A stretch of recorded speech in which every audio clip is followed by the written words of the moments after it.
Yes, yes, a very wonderful evening whereby this is AFRIQ24 and we are having our political show tonight whereby we are going to handle a lot of things.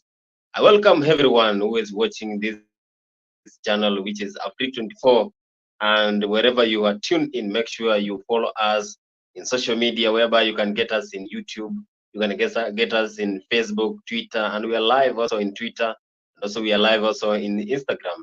I welcome you wherever you are. You can join the studio via the link that I'm going to share over there so that you can give your comments and also ideas when it comes to the political talks that we're going to engage today. Make sure you always tune in AFRIQ24 because it is here where you get a lot of ideas. You also get to know what is happening in the country. You also know what is being circulated in the political arena.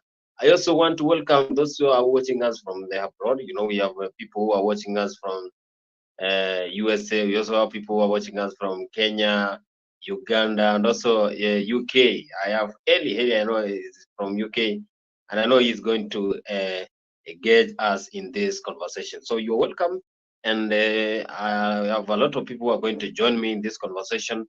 And to start with, we know a lot of things have been happening in our country, and one of the things that we're going to handle today is the Ruto's government is under siege. Is people are trying to say that the government of William Samuel Ruto is not functioning well, and it's like so reluctant. So we are going to focus with the government, and also we discuss a lot of things. You know, the floods has already struck the country. People are losing their lives because of these floods, and also properties have been damaged. We have a lot of things that are taking place because of these floods. But again, the government has issued notice that whoever is going to be involved in this class, someone is like trying to cross the river or trying to stay where you have water services, then definitely you're going to visit the court of order. Again, we saw what happened today is like schools are not going to open until further notice. The president gave a press today at 1 p.m. at the State House, and the schools are not going to open. So that is another thing that happened. And in our headlines today, we also have Raila Odinga, who is the leader of Azimio, and he was roaring very harshly to the government because he's trying to say that the government is so neglect when it comes to the situation of the country. That is the floods. The floods that we have in the country, the government has not taken the right initiative to deal with the floods. So a lot of things are happening. We saw a leader speaking, we saw Kalonzo Musyoka speaking there, and also Sifuna there in that Hodium again election. Also, we saw that William Samuel Ruto is trying to give holders on how we're going to deal with these floods because we know that it is not something that is happening in our country, Kenya. We have a lot of countries that are suffering from floods. You can see what is happening in India, also happening in Brazil, which is one of the developed countries. So this one is not a Kenyan situation, but it is a worldwide situation whereby the countries are suffering from this kind of thing. So what I can say is that we are going to handle all those things. And again, we know that always the opposition is the best when it comes to pressuring the government. So the opposition is there pressuring the government so that it can fulfill what it promised to Kenyans. You know, Kenyans are there and Kenyans are waiting to see if the government is going to do the right thing at the right place because whatever it promised to Kenyans, then it has to make sure that it fulfills. And again, you know that the disaster is there, and people are trying to be taught to be keen, don't cross. It is not a must to go wherever you want to go. So stay wherever you are until it is safe for you to go to the other side. Again, we saw, despite William Ruto campaigning for Raila Odinga, it's like Raila today roared fearlessly that the government should take initiative to control the floods that we have in the country. And things have been said according to why Raila Odinga is being supported by William Samuel Ruto. But again, it is like the Ruto's government. The headline today, the biggest topic today is why Ruto's government is under siege. Ruto's government is not in the right position, and people are trying to say that this, you know, this government now should fulfill what it promised to Kenyans. And again, we have the doctor strike that it's now the day 51. That is almost 1 month and a half. So patients are there and people are suffering, but the doctors are still on the strike. So those are the kind of things that are going to handle today. As you know that doctors when they are on strike, and you know people in Kenya, they need to be treated. You need to be treated because if you have then a disease and there's no doctor, then that is the rule, the work of the government to make sure that the doctors are there. So doctors are still on strike, and they are there until the government tries to deal with them.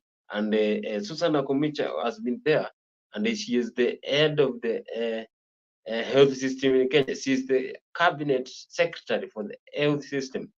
She's there, and she is trying to say that the doctor should go back to work. The government is trying to solve the situation. And again, today, yesterday, we saw what happened. The Minister for Agriculture, that is CS Linturi, Mythical Linturi, was impeached. Leaders voted for the impeachment of Mythical Linturi.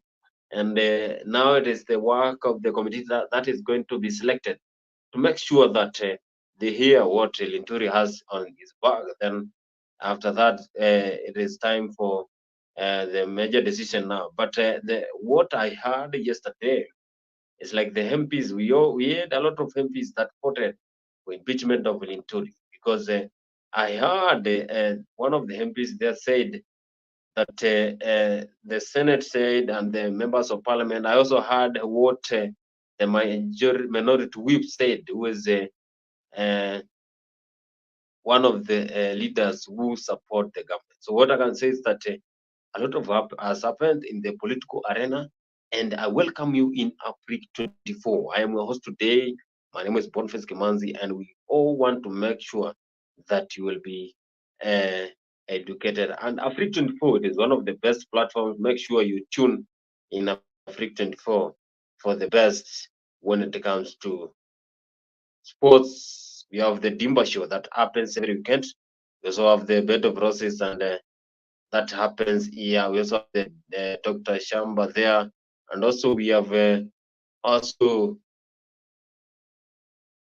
newspaper review that happens daily on AFRIQ24. Make sure you have a date with us, because here it is where you're going to get the best, and also you're going to be educated. Welcome to this show, and I hope for the best as we tour and make sure this show goes on well. As I've shared the link there, make sure you tune, make sure you follow us in social media platforms, YouTube. Go there, subscribe, like the comment, and also give us what you have, and also we will also share with you. Again, we want to start with the kind of floods that we have. I want to play a clip here so that you can hear what is happening in the country. But again, this is a worldwide situation, not only in Kenya. This is a worldwide situation. Mapanda bado hapa, bado nitapanda hiyo bangi tu, bado unaona, bado nitapanda hata by the bado chukua mimi nikisema CBO itapanda bangi tena, hiyo dhuluma lazima itaisha, kwa sababu it's just a misunderstanding. It's quite very bad. Unaitwa nani? I'm called Kongo ina.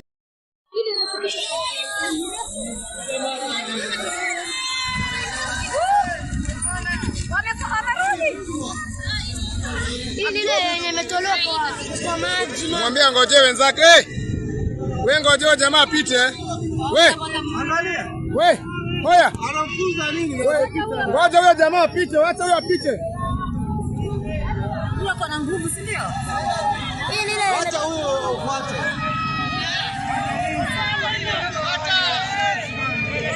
Fuata hiyo, fuata hiyo. Fuata hii. Yule anamwambia ingie msitu wa Magega. Hao manyota kapoto sana. Hao ni wengi, hao ni wengi.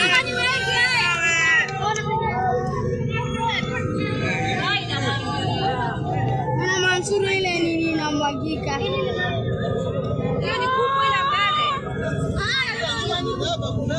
mbele. Hawa ni makuti. Ameenda yule, ameenda na mahali mbaya.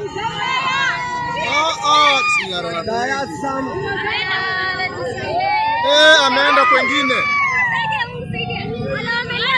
Ameenda.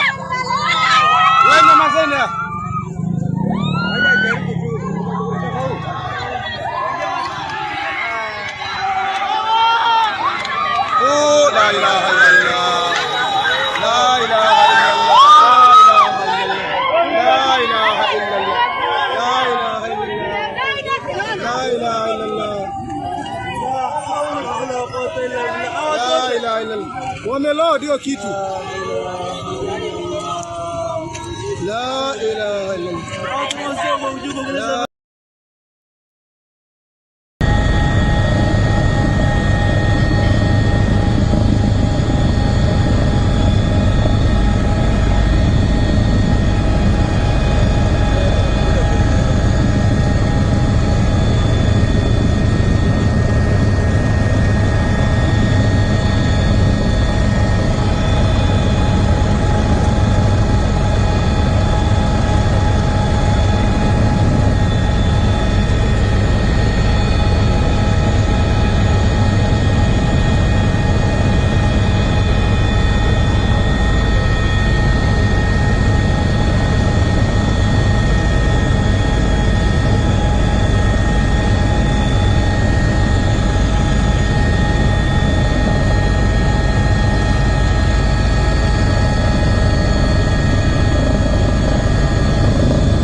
Yes, yes, that is a glimpse of what is happening in our country. You know, the floods have struck our country, and what I can say is that whoever is there and you know that you have to cross somewhere, if you are in any area that is not safe, then it is upon to you to leave and go to a place whereby your life is not endangered, because you know that this kind of floods that is happening in the country has not been there.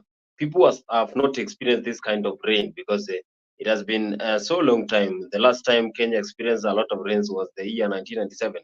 But now we have a lot of rains that are happening in our country, and people are in danger. You saw what is happening in Garissa. You saw that some people get drowned, and also in Madare, whereby a lot of people were left homeless, and a lot of people's property were damaged. And also what happened in Mayu, whereby several people were killed by the landslide, that dam that blasted its bank.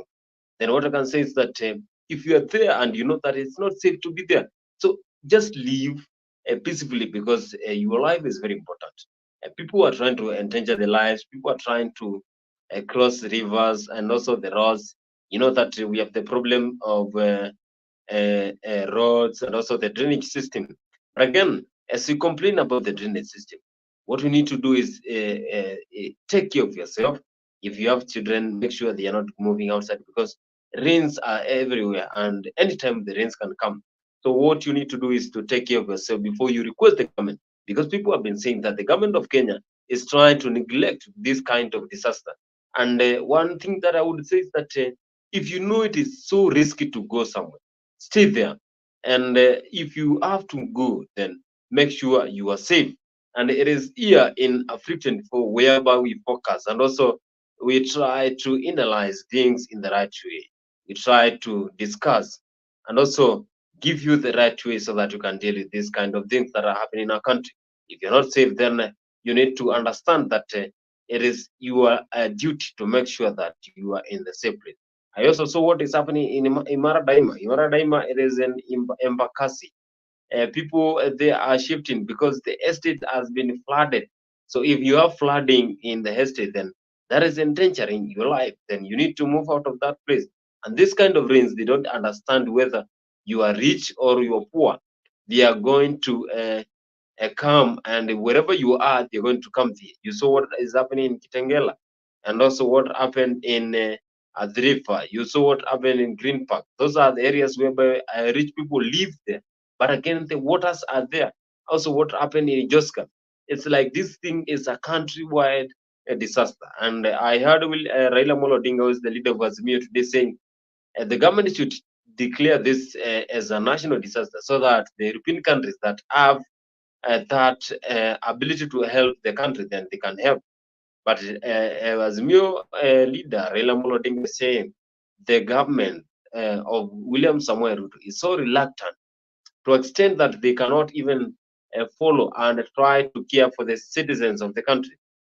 But again, the government is trying. We saw Rigathi Gachagua there, Dorcas Rigathi, and also William Samoei Ruto's wife, the first lady was Rachel Ruto.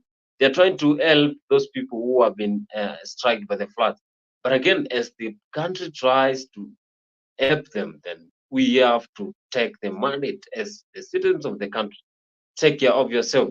We saw people who are left homeless in Mai Mayu after that landslide that happened, and a lot of people lost their lives. Still, there are some people who have not found their loved ones. But again, we see that that one was a disaster, and the country is trying to make sure they solve the situation. And again, the president said that they are going to take care of those people who are left homeless. If you lost anything in that my Mayu incident, then you're going to be compensated by the government, and the government is going to take care and it is going to build houses for those people. We saw the situation whereby people were stuck in mud, people were left homeless, a lot of properties were destroyed. I saw a lady who was in Saudi Arabia saying she has been working in Saudi Arabia for 3 years, and everything that she invested in her home, my Mayu, was cleared by the water. This is something that is serious, and the government is trying to address this thing in the right way, because this one is a natural disaster that is happening in our country.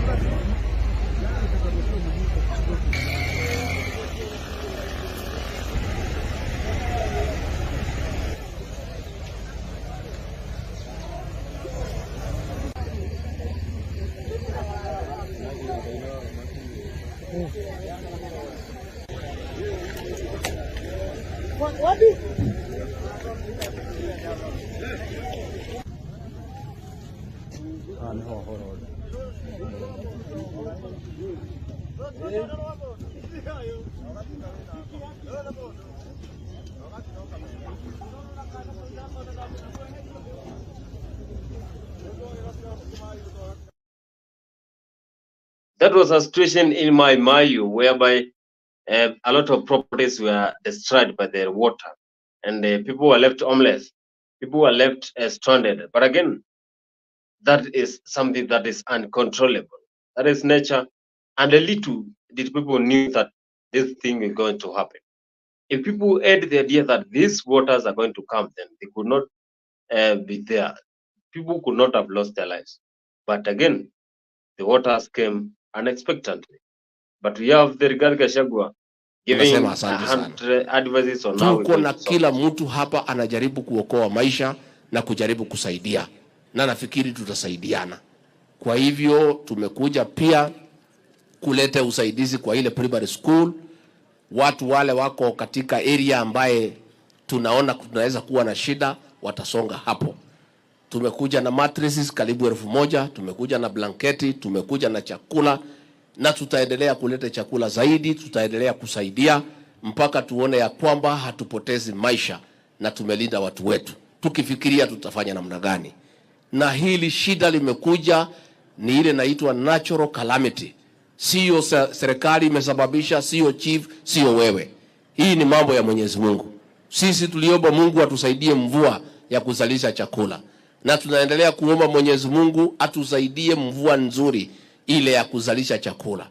Tunamuomba hii mvua ya kuua watu wetu, ya kubeba watu wetu, ya kusafirisha watu wetu. Tunaomba Mwenyezi Mungu atuondolee, atupatie mvua nzuri. Netwaregana watu wetu. That was Rigathi Gachagua when he visited my Mayu, saying that he praised the government, that he prays to Lord that he brings rains that are not more and that are not causing damages to people's property and also loss of lives. But again, whatever was said there was good to the Kenyans. But again, the deputy president has provided support. He came there with the mattresses, food to support those people because they need something to eat. They need something to eat. They need somewhere to sleep. This something is unexpectedly coming. You are sleeping, but again, then you get what is coming. So that was something that came unexpectedly, and you can just imagine how come, and you sleeping, and you are not aware of anything that is going to come, and all of a sudden you hear waters coming with high force. That is something that can make you even get fainting, because that is something that is shocking, and something that can make you even to run. You can run so fast because, but again, waters, when they come in such a situation, then you don't have to escape because they are going to swipe you. But thank God, some people were found there alive. People were rescued. But again, whatever happened there, we say God knows why that happened. So the country is trying to help the people who were involved in that incidents. If you lost your lives, you lost properties, the government is trying to compensate. But Azimio leader Raila Odinga, we saw what he was saying today, that the government is so reluctant. The government has not taken initiative to help people who are suffering from this calamity. We saw what Azimio Secretary General Edwin Sifuna saying that the government is still reluctant. We also heard people saying that we need to be serious. Wiper leader Kalonzo Musyoka said today that the government still has not taken initiative to take care of these people who are suffering. But what you can see is that it is high time that people need to understand this is a natural disaster. And when it is natural disaster, then you have to take care of yourself, because the government is trying to help where it can. But as the government helps you, then you have the mandate to take care of yourself, because people have lost their lives. People have been dying in this calamity. But as we do that, then take care of yourself. It has not happened in Kenya, only in other parts whereby we have seen what happened in Dubai. The airport has been flooded in Dubai, and Dubai is one of the developed countries. You cannot compare Dubai with Kenya. Dubai is so developed, so things happened there. Dubai was flooded, but again, this is a worldwide disaster. After 2 not days of only in record Kenya. storm brought Dubai to a standstill, the city is working on the towering task of clearing its waterlogged roads and drying out flooded homes. Authorities continue the strenuous task of cleaning up the waterlogged residential infrastructure and removing debris from the roads. The slow process of removing water due to poor drainage is proving to be a major obstacle on the road to recovery. Water clogging, which is blocking roads, it's affected basic services, with supermarkets unable to restock and many employees struggling to reach their workplaces.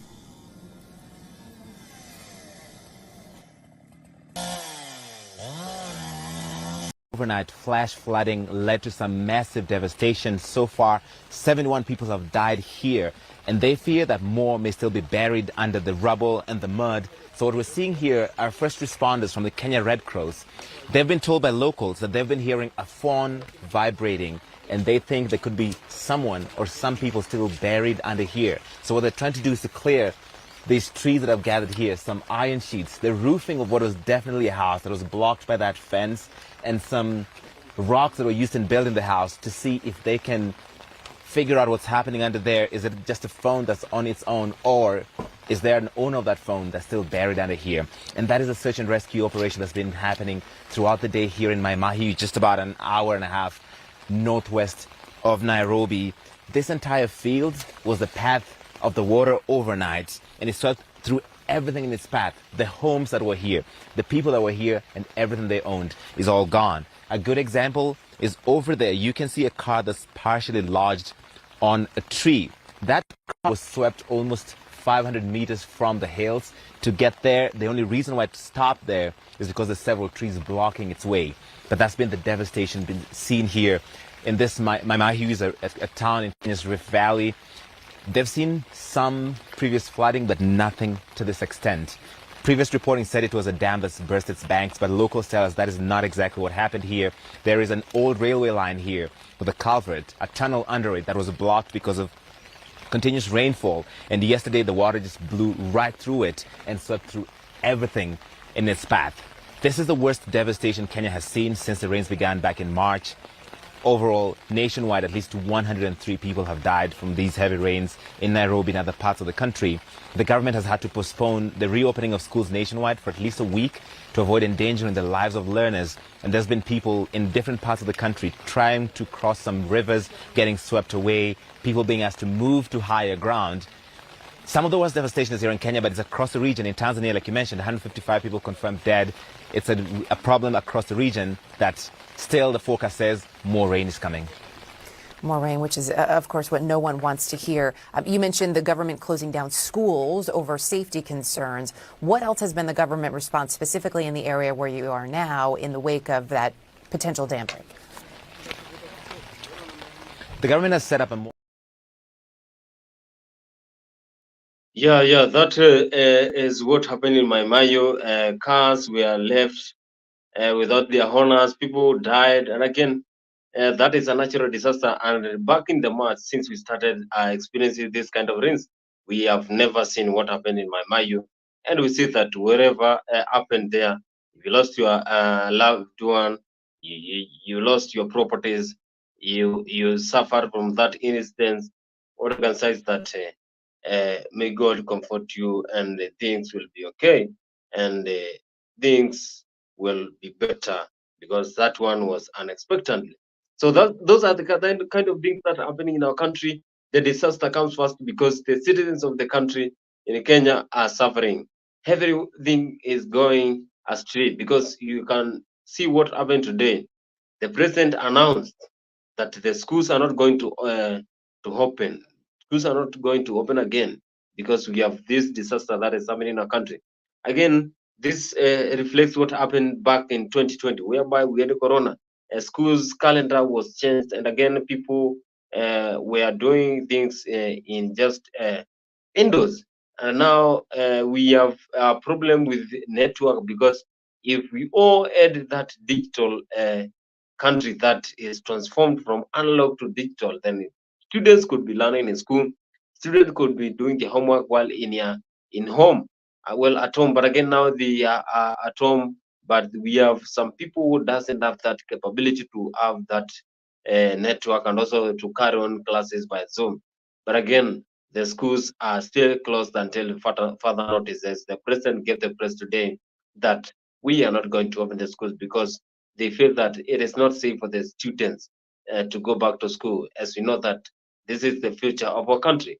And I would say that that was the best decision, because you can see rivers are still full, and we also have the dams whereby they are blasting, and also we have river banks that are still fuming. They want to even cross boundaries. And also we saw Masinga Dam there. It's like this something is not happening in Nairobi. It is happening in all parts of the country. This thing is happening also all over the world, because it is not Kenya. We have Tanzania, people are suffering. We have the Dubai, we also have the Brazil. We also saw what happened in Qatar. So this is a natural calamity whereby we need to understand, and we take care of ourselves. Remember, this is AFRIQ24. I am your host today. This is a political show. Make sure if you are following us in YouTube, Facebook, Twitter, join the conversation via the link that I've shared there. You can join the studio, and we move on as we pioneer our today's political show. Remember, in AFRIQ24, you get the best when it comes to sports, politics, and also the matters of love. It is whereby we have the bed of roses. These are programs that comes every Friday at 8 p.m. That is East African time. And wherever you join, you discuss matters that concerns love. If you have a problem with your love, you are facing challenges with your love, join AFRIQ24, whereby you're going to understand all those things and you correct where you have the problem with your partner. You know, this is the AFRIQ24. Join us every Friday from 8 p.m. to 9 p.m. for a captivating journey into the world of love, relationships, and romance. Presented by the dynamic trio Maggie Knox, MC Jesse, and Annie Waweru, Bed of Roses. Promises to be your weekly dose of heartwarming stories, insightful discussions, and expert advice on matters of the heart. Whether you're single, in a relationship, or simply love a good love story, this is the show for you. Don't miss out on the chance to unwind and indulge in the joys and challenges of love, all brought to you by our talented hosts. Tune into AFRIQ24 every Friday from 8 p.m. to 9 p.m. and let us guide you through the enchanting world of Bed of Roses. Subscribe now and mark your calendars. You don't want to miss this.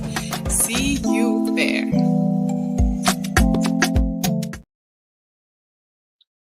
See you there. This is AFRIQ24. When you join there, you're going to discuss what is happening in matters of love.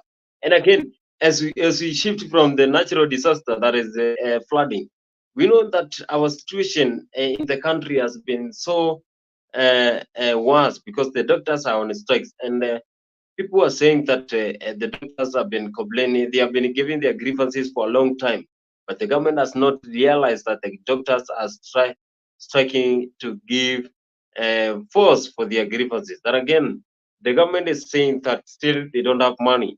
The government is requesting the doctors to go back and as they try to solve their grievances and also to come into conclusion, then the doctors should go back to work. But the doctors they have striked and they have stand firm on what they said when they started their strike. Now it is only almost 1 month and a half. That is today it was on our 51st day. So the doctors are so firm. They are saying they are not going back to work because they are ready to go on with their strike until the government listens to them. And we heard what President Ruto said last week. He said that the doctors should listen to the government because the government, since it came to power, it has been trying to solve the situation of the country, to balance the economy, to make sure that the economy is on the safe side. So if they bring the issues of money and they strike because of low wages and also what the term is that people have been stagnant without even a promotion, a lot of grievances the doctors are presented. And again, they're trying to say whatever they promised them, they should be fulfilled. But I saw a tweet from General, that is, General was saying that the doctors, someone goes to school for 6 years. That is, Miguna was saying, how comes a doctor going to school for 6 years? And after the end of the 6 years, with all that experience, he is paid 70,000. But again, we are politicians who are there. Someone who is there, but again, is earning over $1 million per month compared to a doctor. So I think the doctors have the right to ask for the money, but again, as they ask for the money, they should bother. They should also see how the situation of the country is, and again, they do the work to the people of Kenya. Because I attempt to say that when you are a doctor, you are a teacher, this is something that you have to do it by passion. You don't need to be pushed to do it. But again, they are trying to ask for their grievances. They are trying to ask for money so that they can feel good when you are working and you get a lot of money. You are in peace. Then you do your work perfectly. But again, the situation of the country, when William Samuel Ruto took over the government, it is not in the right position, but he's trying. I saw him today saying that we are trying, and any person who is trying to make the government go down, then he has no power to rule the government. And also, we saw him saying that if you are MP and you are not performing, then you have no right to be a leader to the citizens. And also, William Ruto is saying that in his time, everyone needs time. So I think the doctors should come together. They realize that the situation is not for William Samuel Ruto and the UDA government. This is a Kenyan situation. The Kenyans in Madera, the Kenyans in Ukambani, the Kenyans in Kisumu, the Kenyans in Central Kenya, they are suffering. People are losing their lives because of a doctor strike. You have a patient there, then you go to doctor, he is not there. So very few people have the capacity to afford for private hospitals. You know that we only have private hospitals that are functioning now, but people are there, they don't have the power to go there. So what I can say is that the government need to come together. Susanna Kumicha has been there. She's the acting CS. She's the CS for health sector. It is that time she come together there because she is under siege. Because if she is not going to act immediately, then people are complaining. We saw yesterday that Mithika Niduri, people, the MPs and the Senate also the MPs voted for impeachment of Mithika Linturi.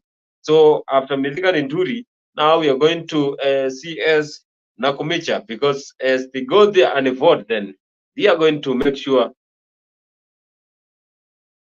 that things are in the right order, and they are going to vote against. And I want to welcome here Goody saying,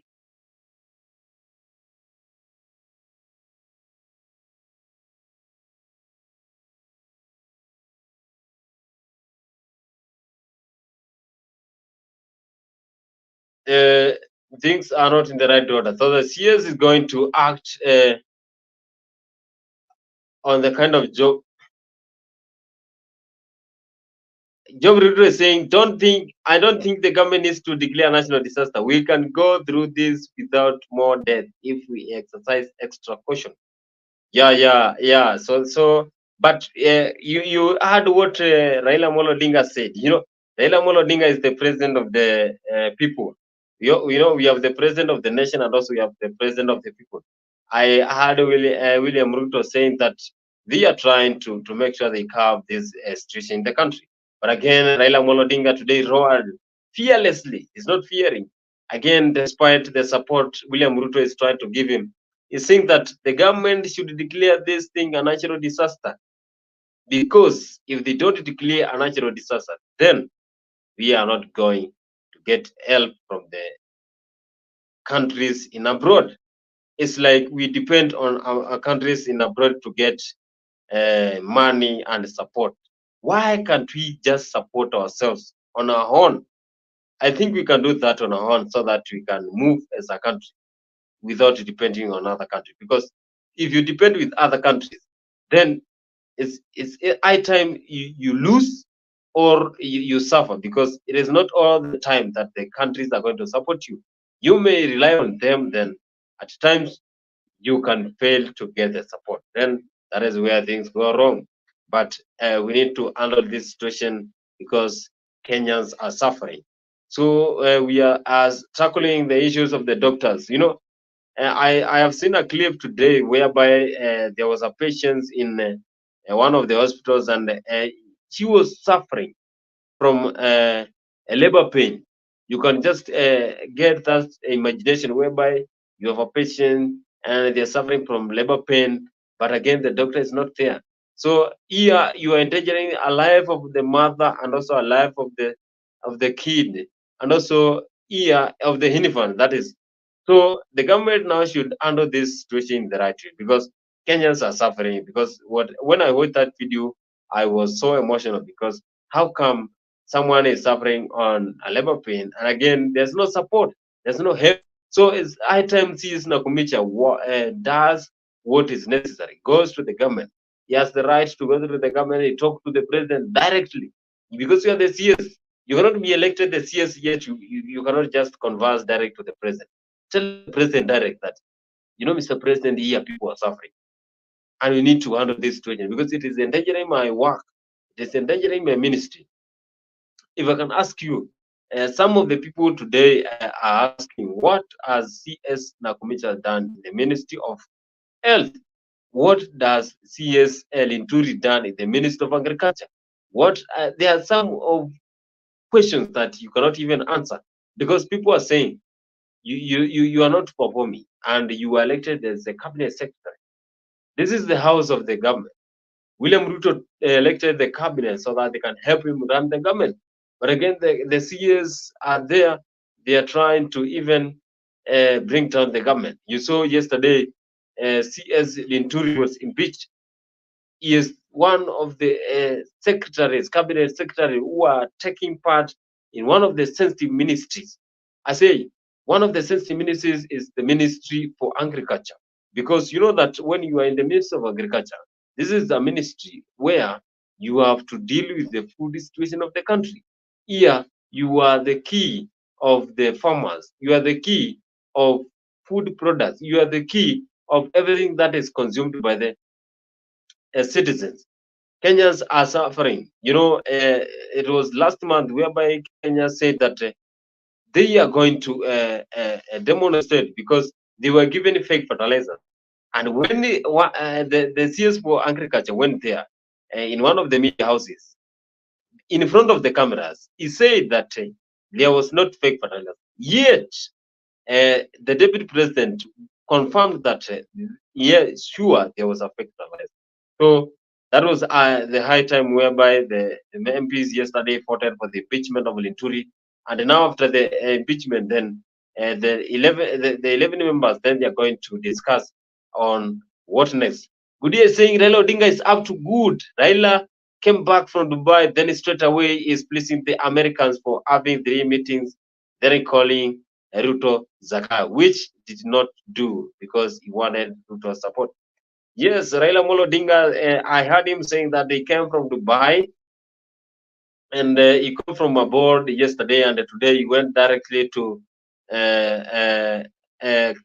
talk about the situation of the country. And I heard him calling William Ruto Zakayo, yet Zakayo is the one who is supporting him in the AU chairmanship. So that time we don't know what is going to happen, but this is politics, and politics is a mind game. We don't know what these guys have in common. But again, it is a tough situation whereby the country is suffering from different things, situations which are so worsening. We have the floods, we have the doctor strike, we also have people dying because of floods. Raila is devious and blinding the public. People wake up. That is good. Yes, say Raila is blinding the public. I don't think whether Raila is blinding the public, but this is my opinion, good here, that Raila is blinding the public, because whatever he said today, he was more than serious, because I watched the facial expression of Raila Odinga and I was like, wow, Raila has changed despite William Ruto's support he has been showing to help him secure the AU chairmanship. Because we saw what Ruto said in Zimbabwe, what Ruto said in West Africa, what Ruto has been doing, going all over the continent so that he can secure the AU chairmanship for Raila Odinga.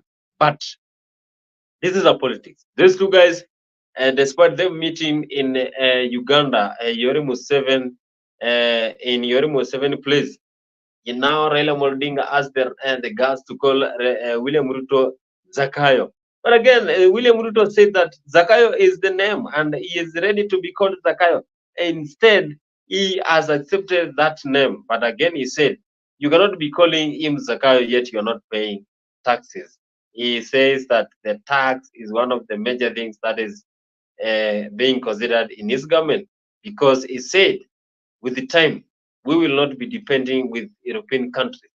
We will not be depending to other countries to run the country. We will be depending on our own.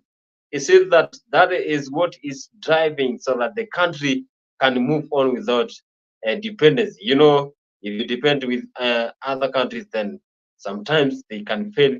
Sometimes they can make sure they support where they can. But William Ruto is trying to make sure we depend on ourselves in all matters. That is why he said, huwezi muita Zakayo kama ulipi ushuru. And welcome to our show. You are there in YouTube. You are following us via TikTok. You are following us via YouTube. You are following us via X, formerly Twitter. Join our conversation today so that we can share, and also we can have a lot of things to discuss here. Good year. I am seeing a comment here whereby is saying that Raila Odinga is devious and planting. Of course, Raila Odinga is one of the political leaders where you will never understand how he handles his things. He has been out of the country. You don't know what he has been doing, despite the chance that he has been given by William Samoei Ruto to support him for the AU chairmanship. He has been out of the country, and he has been just silent despite the situation. But now he roared. Why was the USA, Goodyear saying, why was the USA ambassador Megan doing in Raila's house? While they didn't get along, Raila even called her crop during election. And this is politics, and I understand there is a relationship between Raila Odinga and the United States of America that people don't know. And people don't know what happens when these two meet, because the ambassador was there, he met him in the office, and again, they discussed something that we don't know, because they always discuss behind the doors. No media that is allowed in the no media that is allowed in those Indo meetings. Lutaro is saying, bro, what do you support politically? I am not a political supporter, but I understand what is politics. That is Lutario. Lutario, you can join our studio today so that we can discuss here in the studio via the link that I have shared there.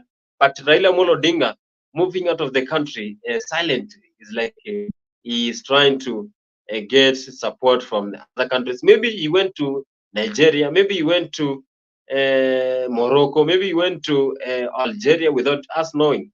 It is not a must that Raila Odinga was going to get support. Again, Lutario is asking me, do you support Raila or Ruto?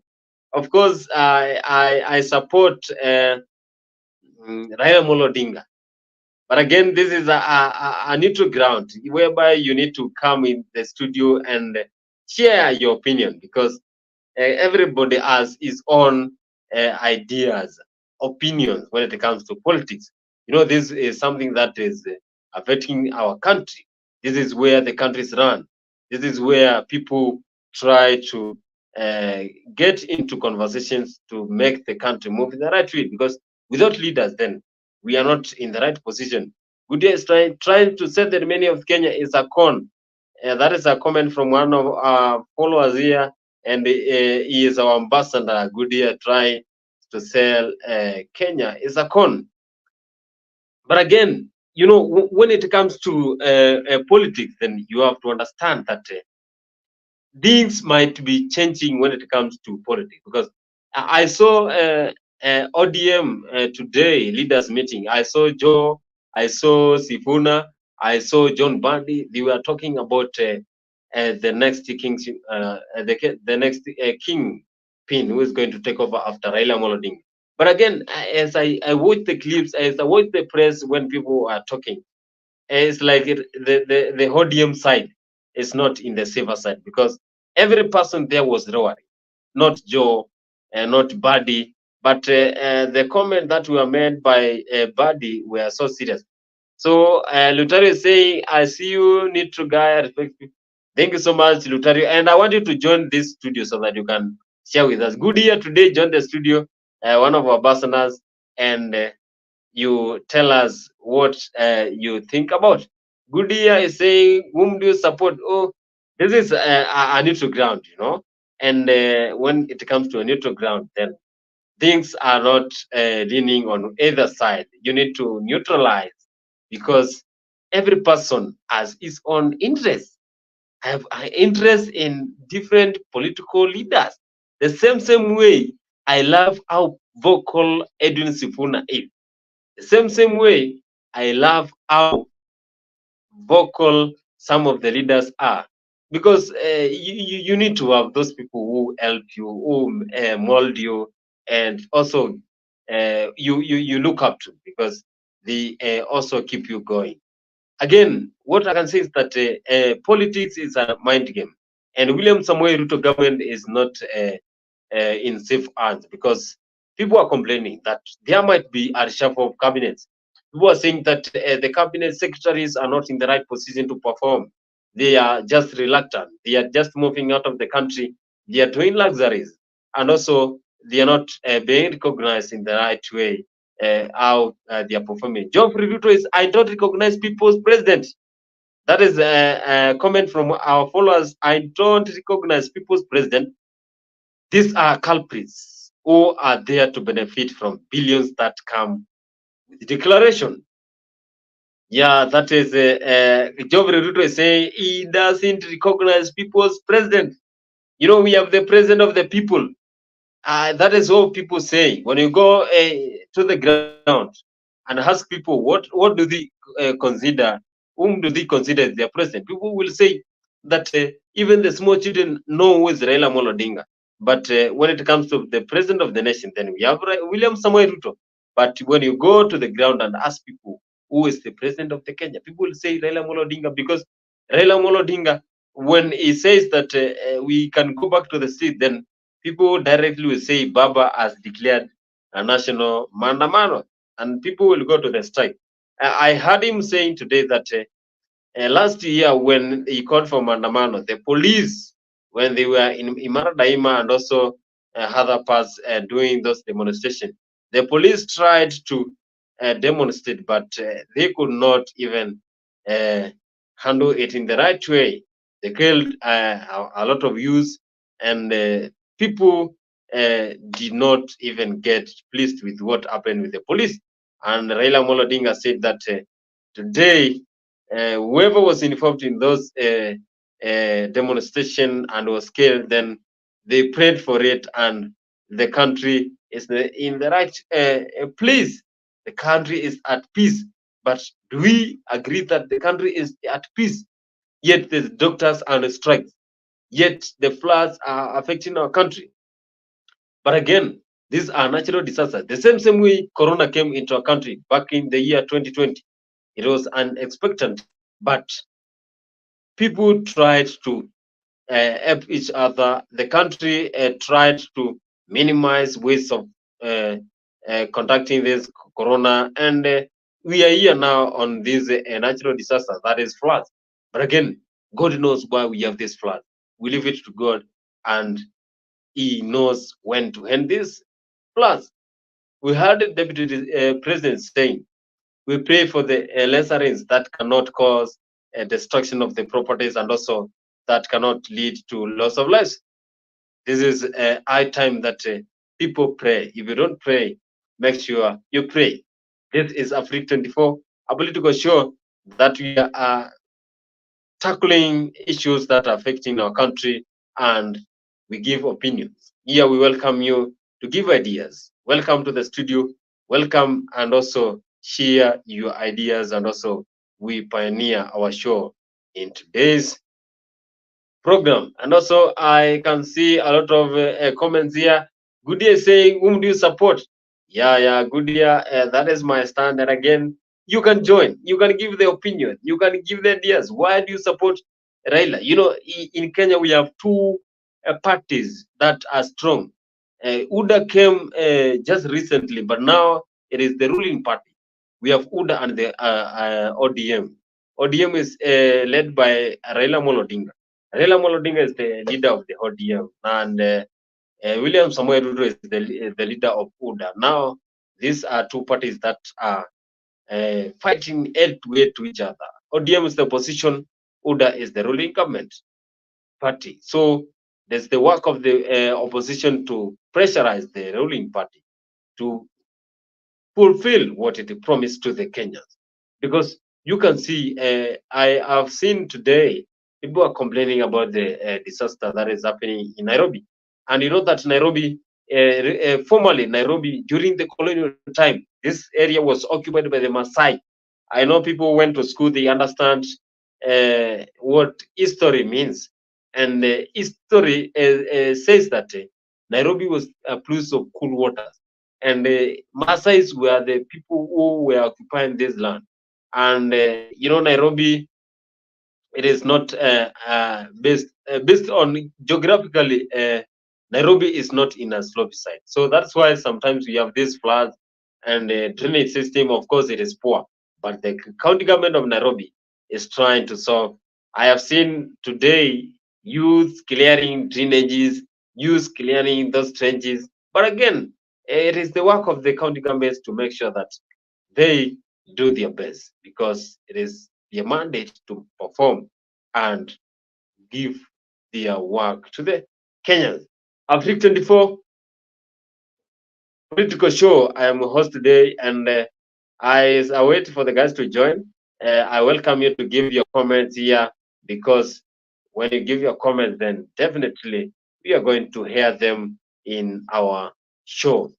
Make sure you subscribe wherever you're watching, share, like, and also comment, because when you do that, then it definitely you will help us go higher, and we will deliver as usual. AFRIQ24 also has other shows. We have the Dimbal Afrique that happens every Saturday. You can go there, watch, and understand what it comes to football. You also know that we have the UEFA Champions League that is happening. We also have the Premier League, that the title for the race of Premier League is there. It's either Arsenal or Manchester City. We also have the European competition. We also have the Euros that are coming. So it is a busy time for football lovers. So if you love football, I know Goodyear loves Liverpool. That is why he is queried who is going to be the next coach. But again, now they have their coach, but no one fits the shoes of Jurgen Klopp. Nairobi was occupied by Masai. Nakuru was occupied by Kalenjins, and Nyahururu was inhabited by Samburu. But it's history. That is a comment from Lutari saying Nairobi was occupied by Masai. Yes, Nairobi was occupied by Masai. Nakuru by Kalenjins. That's why we have the Kalenjins in the highland, the Rift Valley. We have the Rift Valley regions. But again, there is a geographical, but history. There is a relationship between history and geography, because as I can hear, now we have the River Lake Nilos. The River Lake Nilos, they are located in the western part, whereby we have the Lake Victoria. Geographically, that is a lake, condition necessary for the formation of a lake. Those are areas we discussed in geography, but here is not a school. Here is a political show. Again, as we consider on the drainage system, as we focus on what is happening in Nairobi, then we have to base argument on whether Nairobi is on a slope side or Nairobi is on a flat side. Because if you are settling in a flat side, anywhere where we don't have slope, then definitely floods are going to be very prone, because water needs to flow. If the water is stagnant, then that is where you will suffer from flooding, because it reaches a time whereby the soil is saturated. When the soil is saturated by water, then the water will not go down. The water will remain on the top of the soil, and as it accumulates, then that is where we get flooding. And again, a lot of things are considered as we handle on this one. But again, Goodyear is saying Nairobi is suffering a lot. What is happening to the governors in Nairobi? You don't hear them, but mention pay rise or election, there will be there like lightning. Yes, that is a Goodyear comment is saying Nairobi is something that you need. If you mention money, then Nairobi, people are going to be like bees. When you go to beehive, then you touch the beehive, then they are going to come and attack you. Saying that you don't hear them, but mentioning pay rise. Whenever money is mentioned, our country is one of the countries that is very corrupted. Our country is very corrupted. Even small areas whereby you cannot even hear corruption cases, then you're going to face them. You go to Huduma centers whereby you want to apply for a passport, you want to see something that entails government, then there you will find people trying to tell you, I have this one, then come and I will join later. So make sure when you are having these things, you stand firm with your decision, because everything in Nairobi, everything in our country is very corrupt. We are a very corrupt nation. Nairobi is suffering a lot. What is happening to governors? Sakaja was lectured, and they said that he is ready to make sure that Nairobi is doing well. But we have been seeing leaders eating on Governor Sakaja, saying that the Governor Sakaja was elected. Others were saying he was elected without papers. Others were saying that the Governor Sakaja is there and he is not performing. But I saw the motion that was raised 3 days ago, and it was asked by some of the senators, where is 840 billions what that was allocated to Nairobi? That is a lot of money, and the people are questioning, where is that money? You know that Babu Wino has been eating on Sakaja daily, that Sakaja need to perform to the Nairobians, because when he was the senator, he was performing, but when he came to governor, he was performing. But leaders are trying to say, you should not attack Sakaja. I saw what Atwoli was saying during Labor Day celebration, that he feels so bad when people are attacking Sakaja, because he feels Governor Sakaja is doing a good job there and he is performing. But again, Atwoli said that when it comes to Governor Sakaja, that he believes in him, but Kenyans, Nairobians are saying this county is not performing well. But this is politics. This is something that people always back on, and they want to defeat each other.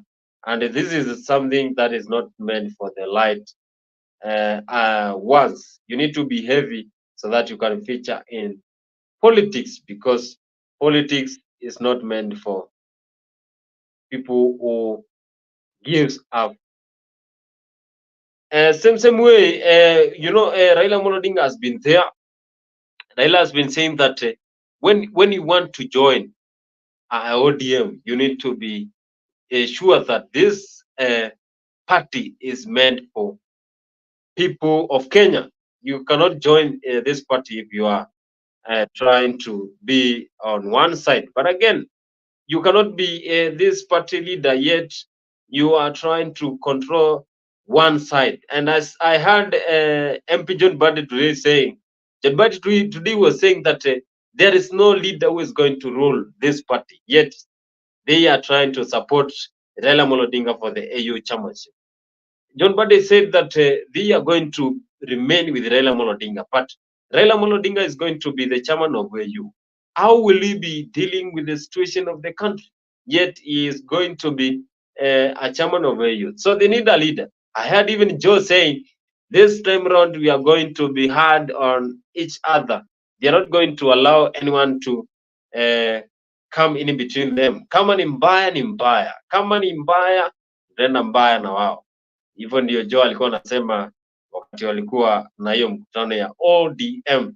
I also heard Fatuma was saying, but he was talking in a local dialect whereby you cannot even, if you don't understand the Luo, then they say Luo is a national language then, but I could not be able to understand it. But I heard that woman roaring that ODM is a national party that is followed by every Kenyan. But anyone who comes there to manipulate the party to become its own, then he has no right. John Badi was saying that the party still has Raila as the leader.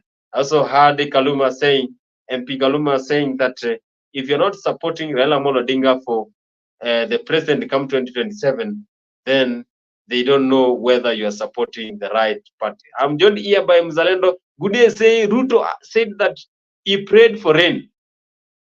Now can he try with the same wishes to pray and stop the rain? But again, good day, I can say that personally, I'm one of the people who will never complain for rain, but safety measures need to be taken care of, because in my region where I come from, rains are not experienced frequently. We experience rains rare. We have scarcity in rain. So what we need to do is that we need to take precautionary measures when we are handling the rain, because rains has to be there, and we have the climate change. Climate change, weather, daily atmospheric condition of a place, but climate, this is a long-term condition that happens after several years. So this is weather change, what I can say, because rains has been there for the last 3 years, 3 seasons. Rains has been here in the country, but this one is in intense form. But we need to take precautionary. But Kenyans should not pray that the rain stop. If the rains, we pray for the rains to stop, and it stops for the next 5 years, I swear the sun that is going to be here in our country, and you know that we experience a lot of sun because we are nearest to the equator, then you will pray for that tree. Mzalendo, welcome to our today's show, and I want you to join this conversation as we pioneer our today's political show. Thank you, Kimanzi. Let me put on my hat. Anyway, thank you very much, viewers, wherever you are. Thank you, Kimanzi, for bringing the show this late.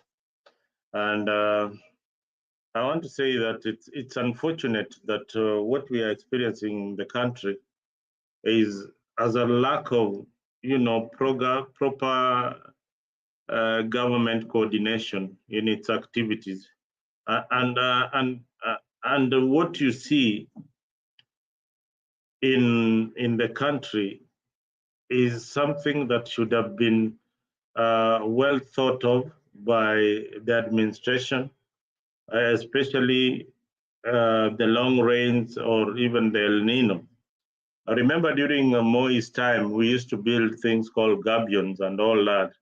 If Moi, an old man, knew about umomonyoko wa udongo during his time, then these young leaders should know better that climate change, with all this technology, that the weatherman can predict weather accurately and precisely to the point when the rain is going to begin and when it is going to end. The accuracy is almost certain that we are going to have these El Nino rains, but the government did not really, they brought in politics into the professional analysis by the meteorological department. So that is a sad scenario. Right now, people are being evacuated in various places because most of the buildings, again, the workmanship is poor, or they were built in riparian areas and they're about to collapse. This is sad. This is very, very, very sad. And you saw the other day one of Nairobi governor giving out 3,000 shillings to somebody who is homeless and in the water and has even lost a child. So you can imagine what 3,000 would do to this kind of person and some hunger. So this is a government that for the first time, I would say they failed and somebody should go home. People who are in charge of disaster management should really, really go home because the country is not ready or prepared for any kind of disaster.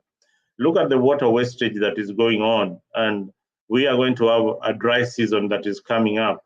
So the government is not very, very prepared. We have said very many times on this particular show that schools should be closed down. There was no hurry in opening the schools. They heeded to that call, and they have closed the schools indefinitely. Now, for employers who can assist their employees to work from home, there's no point of risking your workforce to this kind of weather. Transport is not accessible very, very easily to various places. If you need to travel, please, you need to postpone that. If it is a must that you have to travel, please find a way of getting there safely. And I want to pass my condolences to the families who have lost their lives in various places in Kenya. it is sad. It is sad, and I hope Red Cross are doing something to help the bereaved families and people who are now facing homelessness in their own country. It is a sad scenario, Mr. Kimanzi. Otherwise, thank you. Yeah, thank you, Mzalendo, for joining today's show. And as we go on, good year saying Raila is not going anywhere. Things have been organized for eventuality in case he doesn't get the Hayo chair. Remember handshakes and fixing America. And Raila Odinga, the same way I had him talking today, it's like good year. There's no handshake because he was roaring like he want to support the people of Kenya of what is happening. I have seen what is happening in Mukuru kwa Ruben, whereby the government is demolishing those houses that are near riverbanks and also near areas whereby we don't have the security of their lives. So the government gave orders that they are going to demolish areas that are near waters, near rivers. But again, I've heard people crying. I've seen a lot of Mamambogas there saying that that is their only area whereby they depend on. Someone was saying that they don't have anywhere to go, but the government has demolished. But I think the government has given orders that they are going to demolish anywhere that is close to a river. So Raila is trying to help the people. That is where he was saying the government should declare this as a natural disaster, because when they declare it, then the government can get support from America, UK. We have been depending on China. We have been depending on those overseas countries to get support.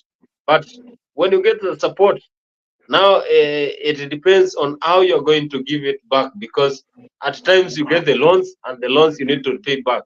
But William Ruto said that he wants to make sure that the country can depend on itself.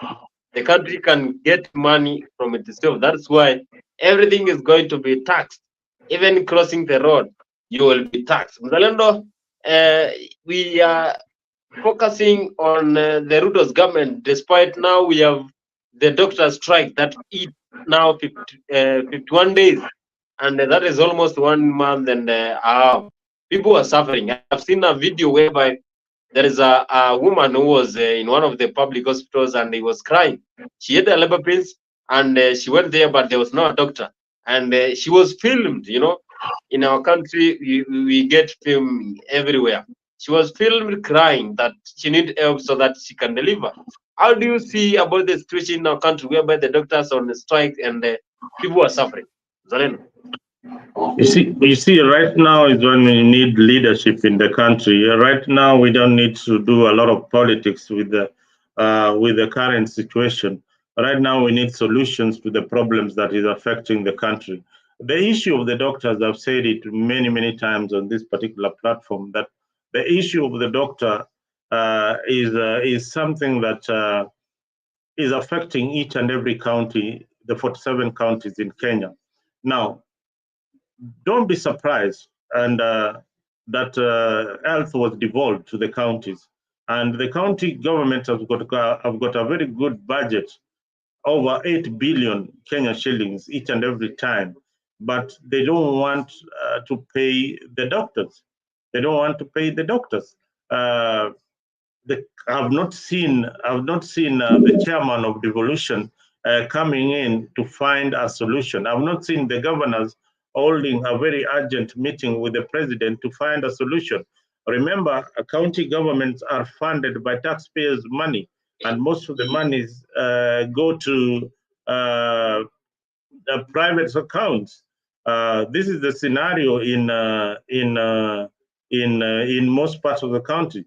If you look closely, some of the counties have been able to pay their doctors with the money that they have. They have sacrificed and paid their doctors, while other countries are waiting for the national government to come up with a supplementary budget to pay the doctors. The counties too can come up with a budget to pay the doctors urgently. Remember, even on the issue of disaster, Bonnie, you don't know that each and every county, when they do their financial budget for the year, They have got money allocated for the doctor for disaster. This amount runs into billions. Averagely, the least amount of money allocated for disaster management in a county is 500 million. 500 million.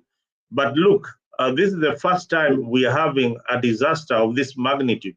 But a lot of money has been lost in the counties in the name of disaster mitigation. So this is a scenario that we are in, and we hope that the situation will change at some point. So, Bonnie, the situation in Kenya needs a lot of scrutiny, especially on the county governments and its budget. What are these county governments doing with the money that they get from the national treasury? Yeah, and they have allocated millions for disaster management. Now, where I come from, the lake is swollen. I've not seen the leaders coming up to say, you know, this is what we need to do urgently. We have not seen, apart from the complaint from the opposition leader, we have not seen anything tangible that they're bringing up as a solution to the problem affecting our country. This is a time when the country needs to pull heads together and indeed come up with a solution to the problems that are affecting our beloved country, Kenya. So that is where the problem lies. And the problem lies with leadership, incompetency, and corruption that is happening. So most of the time, you'll see our leaders trying very, very hard to try and rescue a situation which they would have done much earlier. Thank you. Yeah, thank you so much, Mzalendo. Thank you so much, Mzalendo, for this wonderful. And wherever you're watching, if you're watching us in AFRIQ24 Leo TV, make sure you subscribe to our YouTube channel, and also make sure that you follow us, because we have a political show that happens here daily, and also we have different shows. We have the Dimbal Afrique that happens every Saturday. If you want to understand what it entails when it comes to football matters and the whole sports industry, then it is high time you join the Dimba Afrique, because you get to know what is happening in the sports industry. Geoffrey Ruto is saying Brazil floods is worse than Kenya, and they have not declared a national disaster. We can overcome this, but we need to learn from our mistakes. Yes, what I said as I started this show is that Kenyans need to take care. We need to understand that it is from your own that you need to take care before you ask for the government to take care of you. Because if you're not keen on what you're doing, people have been crossing rivers, dams, and I have seen what happened in Garissa, whereby the boat was swept. Why could they just keep them waiting until the water level is low? But they decided to cross with the boat until the boat capsized. So people need to understand that your safety starts with you before you ask for the government to take care of you, because if you risk your life, then that is going to be your hand, and you know life is very precious. But people need to know that when they risk, that is a complaint that comes to the government, that the government is not considering this as a natural disaster, but several countries are suffering from this disaster. Brazil, I saw what happened in Dubai, and I always say that Dubai is one of the best countries to tour. But I saw the airport in Dubai was flooding, and some people could not even go to Dubai. The airports, people were there waiting. But the situation is all over the world, because the rains are all over the world. The climate change is all over the world. It's not only in Kenya. But you know, Kenyans are prone to complaining. They even complain with everything. But now they should not complain about rain. That is one thing that I will never do. I will never complain about rain, because I know rains are very important. And when there is no rain, the sun now overtakes, and we have a lot of effects that comes with rain. You know, with sun. There's the rain now, you can just go and relax in the house, or you avoid areas whereby are prone to flooding or rivers. But the sun, The sun will affect you even inside your house. Good day say we can never compare floods. The country's geos are different and governments too. Yeah, I understand we have different geographical regions, but again, as we handle with this one, then we know that geography is one of the areas whereby we need to understand, because how Nairobi is being flooded is not the same way we have some parts of eastern regions being flooded, because here it depends whether your county is in a slopey side. Geographically, we know that when we have flat areas, those are areas prone to flooding. Swampy areas prone to swampy. So it's high time Kenyans take a risk and also avoid this kind of situation. And Mzalendo, before we go on, I want to ask you a question. You have seen that the government has stopped schools from reopening, whereby they had shifted it for 1 week, but now they have shifted it until the further notice. How do you see about the government shifting the reopening of the schools? Yes, we know what happened in the year 2020, whereby we had the corona, and this corona even affected the schedule of the schools, and also the school curriculum was changed until at the end of the 2 years, whereby the school curriculum came back to normal.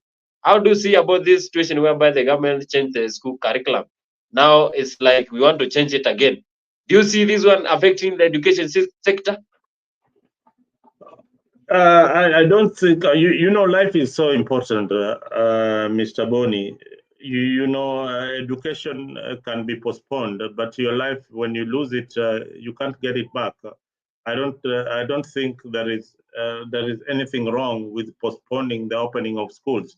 We advised that in here in AFRIQ so that the government can make a good decision. And remember, I think it is in the middle of the show that the minister issued the directive at midnight, when the students had even traveled to go to various schools. Life is very, very important. If you are going to release your kid to go to your child to go to a boarding school or to go to school in this weather, personally, I think you don't care about the life of that particular child. You are not informed, or you are blind of the kind of situation that there is happening in the country. So I urge parents to let their children stay at home, even if it is doing an exam. Please, teachers, be reasonable enough. Even you yourself, you're putting your life in danger. Postponing school for a month, for a week, is not a big deal, so long as we can have our children and our teachers back in service. So that is my take on that particular issue, Mr. Boni. So postponing the school, that is a good measure, although coming too late. It should have come very, very early with the warnings. Where I am, whenever there is a prediction, like next week, if the schools, if there's going to be snow, or the weather is going to be terribly bad, you are informed in time. Every parent, every worker is informed, and they write it on email that, we are going to have this particular situation for a whole week or for 2 days. So please stay at home, or schools will open a bit later. If they were to open at 8 a.m. in the morning, they will open at 11, when the weatherman has predicted that the weather will become at that particular time. So schools can be delayed, they can be opened later, curriculum can be pushed. It has been done before, but life is more important than school. Thank you, Mselendo is saying life is more important than school. And that is true. Life is very precious, and we only live once. So any mistake you're going to make by crossing, for example, River Tana, I have seen people being rescued from at the river. There is some parts of Machakos whereby some people were rescued from an highland, whereby they were just living there in between river banks, and they were rescued there by the county government of Machakos. But again, people need to be serious, because life is not something that you should joke with. And that is why the government is saying, when they get you, I saw the order that was given by Kithure Kindiki saying that when they get you crossing a river, then that one will be a death sentence. That one you'll be committing suicide and they will be dealing with you directly. So you should not get into the waters whereby you know it is risky. You should also take care of yourself, because if you don't take care of yourself, then why are you crossing the waters? Because when you cross there, definitely the waters are going to carry you and you're going to be swiped. And when you're swiped, then that is the end of the you. And that was a glimpse of what is happening. I want to read the comments here. And TRM is saying, would you, TRM is saying, would you, Mzalendo, agree that in certain areas where floods did not affect the schools should be opened, while those in heavily affected areas should be postponed? Mzalendo, that is a question that was posted to you, that we have some areas whereby there is no war, these floods. I have examples whereby in Ukambani, Kitui, Machakos, and Makueni, Machakos, very few parts whereby it's a river, Mavoko sub-county, and areas whereby they are close to Tana River and the Hard River. And those areas are not highly affected by the floods. So TRM is asking, can we allow those schools who are not affected by the floods to continue with the education, or shall we wait for the schools to open at the same time? A good question. Did you call him TRM or do you call him who? I know the TRM. I know TRM. Oh, you call it, okay, TRM. That's a good question. But logically, not everybody that is in goes to Kambani comes from Cumberland. Goes to schools in Kambani comes from Cumberland. Other people come from Kitengela. Other people come from Ngong. Other people come from various areas. So when schools had closed, all these people were in their various counties where they come from. Unless you are assuming that everybody that is in a school in Ukambani is a Kamba. So now, Mzalenda gave an example. I will give an example. We have also, we know some parts of northeastern Kenya, they don't have the floods. Eastern example, we have few parts. Remember this, yeah, you gave a good example. There are no floods in northeastern, but you see the students who are studying in northeastern are not necessarily living in northeastern. Some of them are living in Nairobi. So how would they get there? How will they get there? I can also give you pose for you a question. How will these students get there if they're not coming from northeastern? Suppose they are coming from areas that are flooded like Nairobi, because I believe that in northeastern there is a national schools which was closed, Gabatula. There are students who are coming from Nairobi. How are they going to get there? And transport is paralyzed.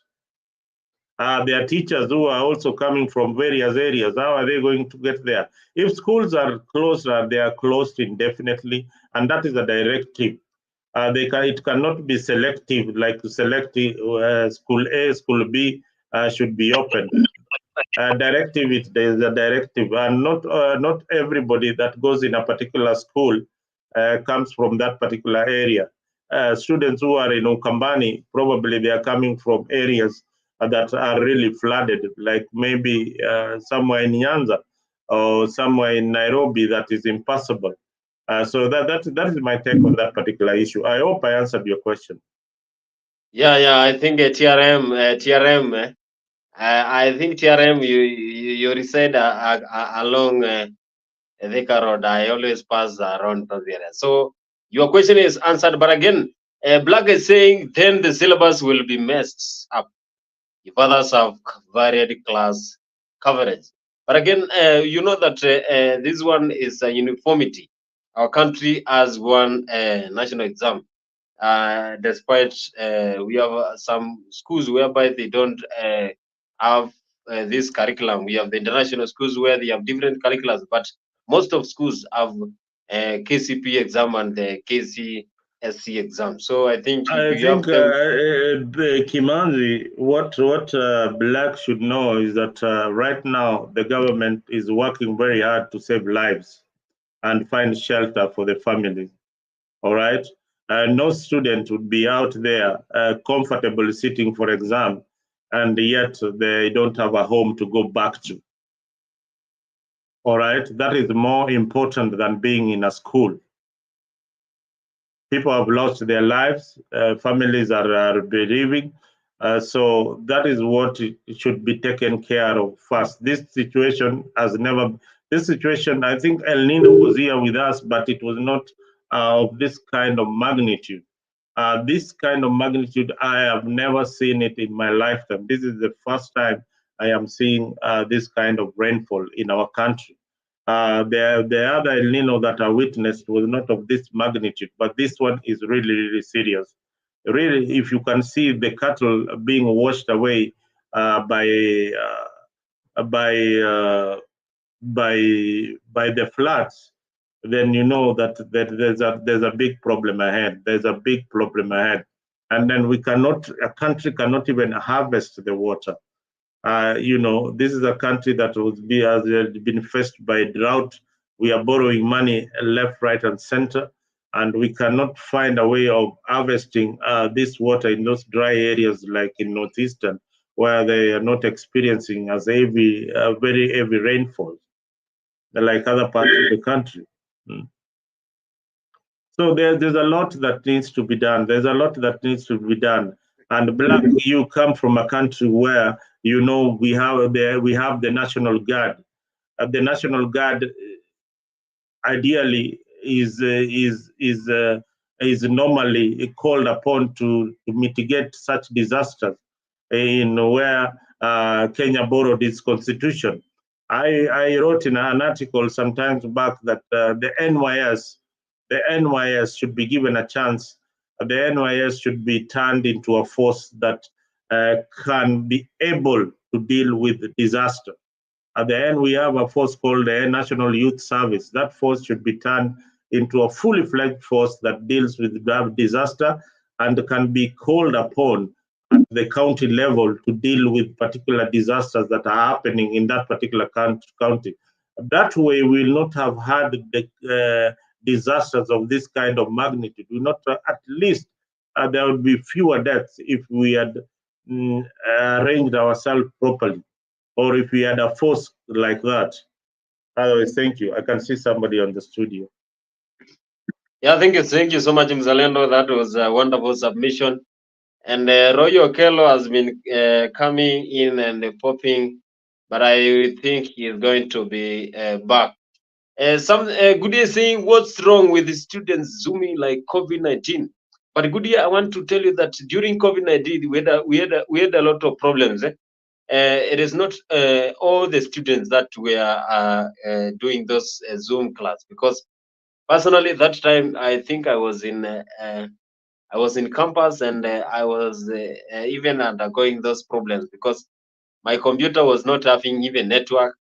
Those are the things that even affect the Zoom class, because not every student will attend the class. So I even say, despite the change of technology in our country, still we are not ready to handle the situation in a digitalized way. We will take time, but we need to embrace technology, because if we are having this technology being embraced in our country, then we will be far away. Students could be doing their homework, but again, I think physical learning is one of the best, despite what is happening. Mr. Black is saying, my point is it won't make sense having other schools open and others don't. Best wait and delay for the sake of uniformity. Yes, we need to have uniformity, because when others go to school, then others are still at home. We shall not have uniformity. But again, we don't. I pray that the students go back to school, because I don't want to see the kind of a situation whereby the COVID-20 brought to change of calendar, and now we are back to the calendar. Still now we have these rains, but again, I will always say the rains are a blessing from God. We shall never complain about that, and anyone complaining about that, I will never buy that one. TRM is saying, make temporary learning centers within the village reserve for students in heavily affected areas. Zalendo, that is a wise comment, but again, as you make the comment there, you will always know that not every people, every community can embrace those learning centers. Some we have students from Masai, whereby in Masai, the students there go and after school, then they go to ant, they go to do a lot of things. You know, Masai is one of the cultures whereby they follow their cultures seriously. So you after school, then you go home and you start looking after the animals. And I'm joined here by the Kevin Wasonga. Mr. Mzalendo, you have a point?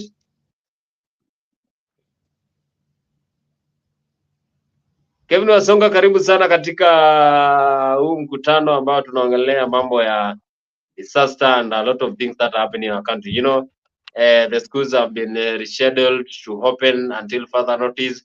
Also, we have the disaster, the natural disaster, but still has not been declared by the countries. And also, we have a lot of things happening in our country. It's like the government is under siege. But I want to welcome you, Kevin Wasonga, to this political show today. You give your opening remarks as we pioneer our today's show.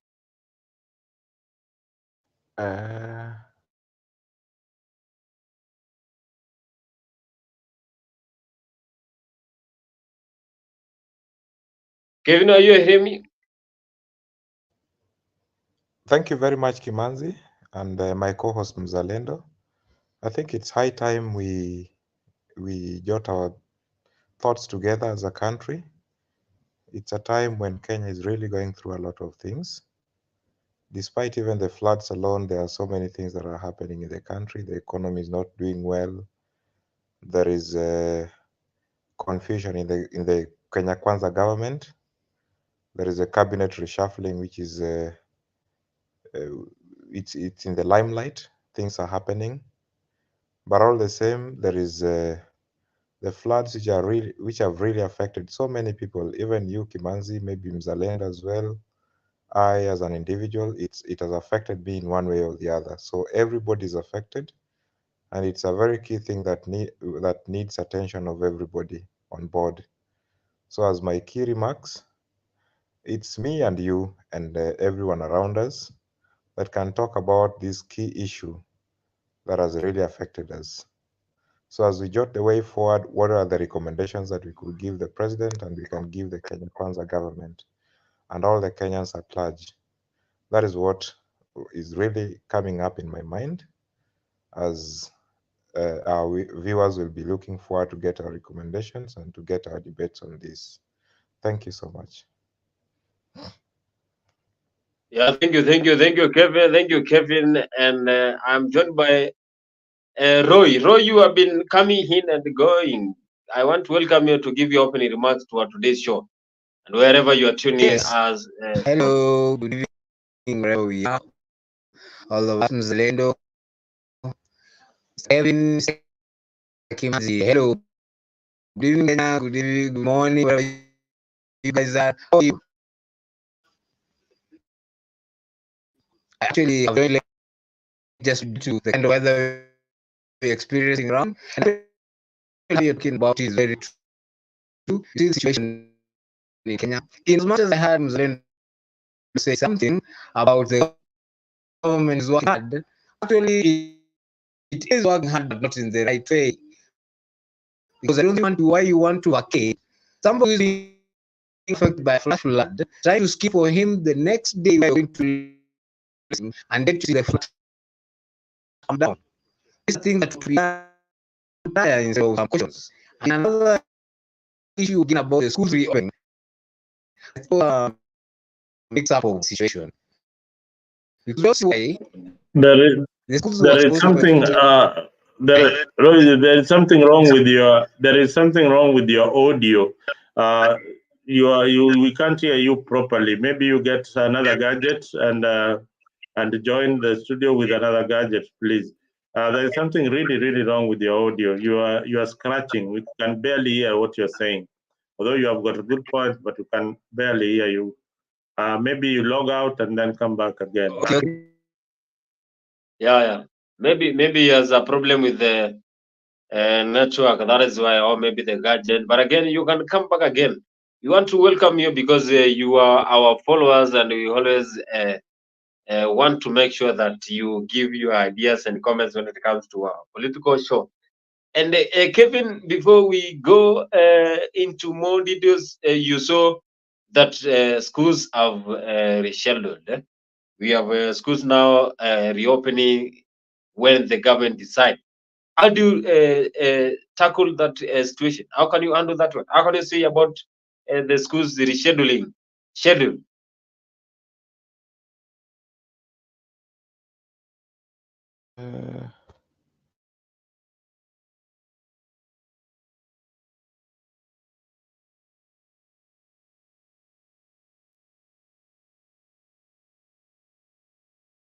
Kevin, are you there?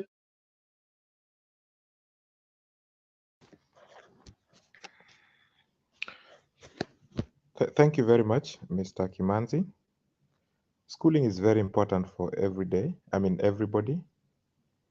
The today's leadership is made about by the yesterday's schooling of one or two people who supported them. So if you want to talk about the future leadership, the leadership that will come in 2030s and 2040s, it's about the schooling today. And it has come at, the postponement of the school has come at a time when we are talking about tragedies, which the government doesn't want to, to accept as an emergency for the state of emergency for the whole country. But remember, this is something that we've been talking about again and again, even before the president talked about it, when he was trying to play as the darling, and he didn't want to talk about anything to do with the flooding. The only thing he could do was to go to Zimbabwe and then came back for the IDA and other African leaders to talk about the floods in Kenya. But now it really forced him to talk about it at a time when people have lost their lives. Remember, there was floods, serious floods in Mai Mahiu, which led to so many loss of lives. And despite that, there are so many people who have lost their lives. The numbers are over and above 200 people. And looking at it, it's a government which could not even give emergency response to the few who were affected in those places. But how about the whole country? Kenya is a state which has 47 countries, and the most affected in this case is only Nairobi County. So if it's a government which cannot even take charge or support the few people who are living in Nairobi, how about the 47 counties? And looking at even the sizes of these countries, of which Nairobi is not even the biggest. It's probably the second smallest of counties in Kenya. So going back to the postponement of the schools, it's not the wish of the government to postpone them. It's only that they have no other choice, and the Kenyans are really crying that how would we accept our children to go to school? It's a Kenya Kwanza government which did not even care about whether students will go to school and drown in waters. They didn't care at all. It's only that they knew that the opposition leader would talk about it, because Mr. Raila Odinga, Honorable Raila Odinga, have been so quiet about it. Remember the other time when he was in Dubai, he was trying to look at, of course, to do his opposition duties, and then immediately jetted in, and then he talked about the floods. So they were really forced to the wall to talk about the floods and the postponement of the schools. Remember, it's not even the president who postponed it. He advised the Ministry of Education to postpone it. So meaning that he didn't want to declare the state of emergency, because declaring a state of emergency would show how unprepared you are. Therefore, you need to seek for the international support. And the president doesn't want to show the world that this is what is really happening. But of course, people are really, really, really suffering in our homes. I'm a Kenyan. I have brothers and sisters who are Kenyans. There are Kenyans who are, these are Kenyans who probably they don't have jobs. If they have jobs, then they are underemployed. If they are underemployed, then these companies are all submerged in water. Would you wish the government, the president, to expose himself? He's trying to avoid that. But we want him to get more exposed, and then let's get to the reality that yes, this guy have failed Kenyans terribly, 99%. And of course, he has gotten exposed. In as much as he doesn't want to talk about it, already the world is still seeing what is happening in Kenya. Kimanzi, and my co-host, I believe you really see the reality, and you will stand by me. And if anybody is to go against what I think, then definitely you are not Kenyans. Thank you. Thank you so much, Kevin. And that was nice. Black is saying, does everything have to be politics? Thou has no leverage of forcing government to make the decision to postpone the school's opening. That is a comment from Black. And again, TRM is saying it's like a temporary school that provides education until things get back to normal. Goody is saying, I respect the former President Uhuru for digging deep and helping through the Red Cross. And also, we have Goody saying lives are more important than school. And I think Goody is answering the question whereby Zalando was saying the school should remain closed until further notice. You lose your life, you can get it back while you miss lesson or school. You'll get them back. So Goody is saying President Uhuru Kenyatta did a good thing by making sure he embraces and he supports the Red Cross, because we have been seeing a lot of people being helped by the Red Cross. I saw what happened in Machakos, whereby there was a boy who was swiped by the floods, and he was helped by the Red Cross by the use of the helicopter to come back to the dry land. And that was good of Red Cross. I also saw what is happening in Madare, what is happening in Maimayu, and the Red Cross is doing a good job. And we want to say kudos to the Red Cross, and they continue the kind of work they're doing to the Kenyans, because they are doing a very good job. I think matters of education, the school should remain closed until further notice, whereby Mr. Black is saying that not all everything that has to be politics. It's like Raila Odinga is not trying to say that the government should declare this one as a natural disaster because of the politics. It is like this is something that need to be taken serious, because people saying that Raila Odinga is the president of the people.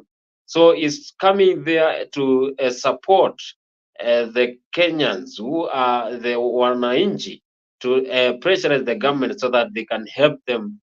Because if you are left without anything, for example, what happened in Maimayu, whereby people's property was swept away by the water and they are left homeless. So it is the work of the government, because the government has that support to help people and make sure that they are not suffering, because those are the people who voted for them to represent them and also make sure their situation is in the right way. So I think William Ruto and Raila Odinga saying that today was not matters of politics, but it depends on how you understand politics in the other way. And again, as we shift from this natural calamity, we want to go to the next one. But again, remember, wherever you're watching AFRIQ24, either in YouTube, whether you are watching us in X, formerly Twitter, you're watching us either in Facebook, you're watching us in Instagram, make sure you subscribe to our YouTube channel. There we have a lot of news whereby we update you every day, any news that comes in our country, either in East Africa and also Africa. AFRIQ covers the whole continent of Africa, and you can get the news either way. You will also be updated in AFRIQ24. Remember, also we have a lot of shows here. We also have the Bed of Roses. Here in Bed of Roses is whereby you have problems with your partner, you have problems with one of someone you are engaging. Then here in Bed of Roses, it is where we discuss, and also we tell you that you have problems, we solve them. You have problems with your love, and then here in Bed of Roses, we discuss you, and you have the best host there, MC Jesse and Annie. They are there to help you. And before we take the short break, make sure you subscribe to our YouTube channel, follow us, and get the notification every day we have the shows. Join us every Friday from 8 p.m. to 9 p.m. for a captivating journey into the world of love, relationships, and romance, presented by the dynamic trio Magignoc's, MC Jesse, and Annie Waweru, Bed of Roses. Promises to be your weekly dose of heartwarming stories, insightful discussions, and expert advice on matters of the heart. Whether you're single, in a relationship, or simply love a good love story, this is the show for you. Don't miss out on the chance to unwind and indulge in the joys and challenges of love, all brought to you by our talented hosts. Tune into AFRIQ24 every Friday from 8 p.m. to 9 p.m. and let us guide you through the enchanting world of Bed of Roses. Subscribe now and mark your calendars. You don't want to miss this. See you there.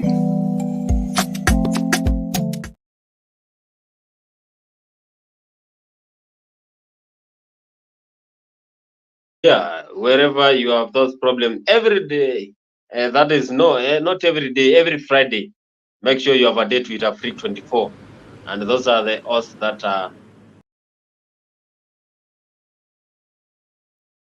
and those are your hosts that make you get entertained and also get the best learning. And we shift to another topic whereby we saw the Ministry for Agriculture is having problems. We saw yesterday what happened, and Linturi is in hot soup. Mithika Linturi is in hot soup. MPs voted for him to get impeached, and several MPs gave a lot of speech trying to say that he is not the cabinet secretary who is ready and also qualified to be in that sector. Mr. Mzalendo, I want to start with you. How did you take that situation whereby the MPs voted directly to impeach the ministry, the cabinet secretary for agriculture? Anyway, thank you. But there's a video, somebody had just sent it to me. I wanted you to play it so that people can see the magnitude. Tunaposimama tunangojea maji yapungue kiasi ndio tuweze vijana wetu kuingia hapa chini, waone kama kuna watu waliingia hapa chini wakafunikiwa ndiposa waokolewe.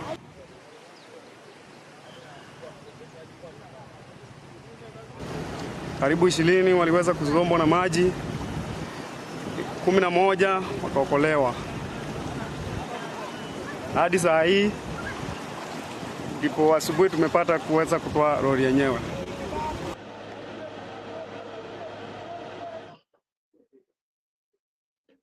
So, I mean, that is the kind of situation the country is in.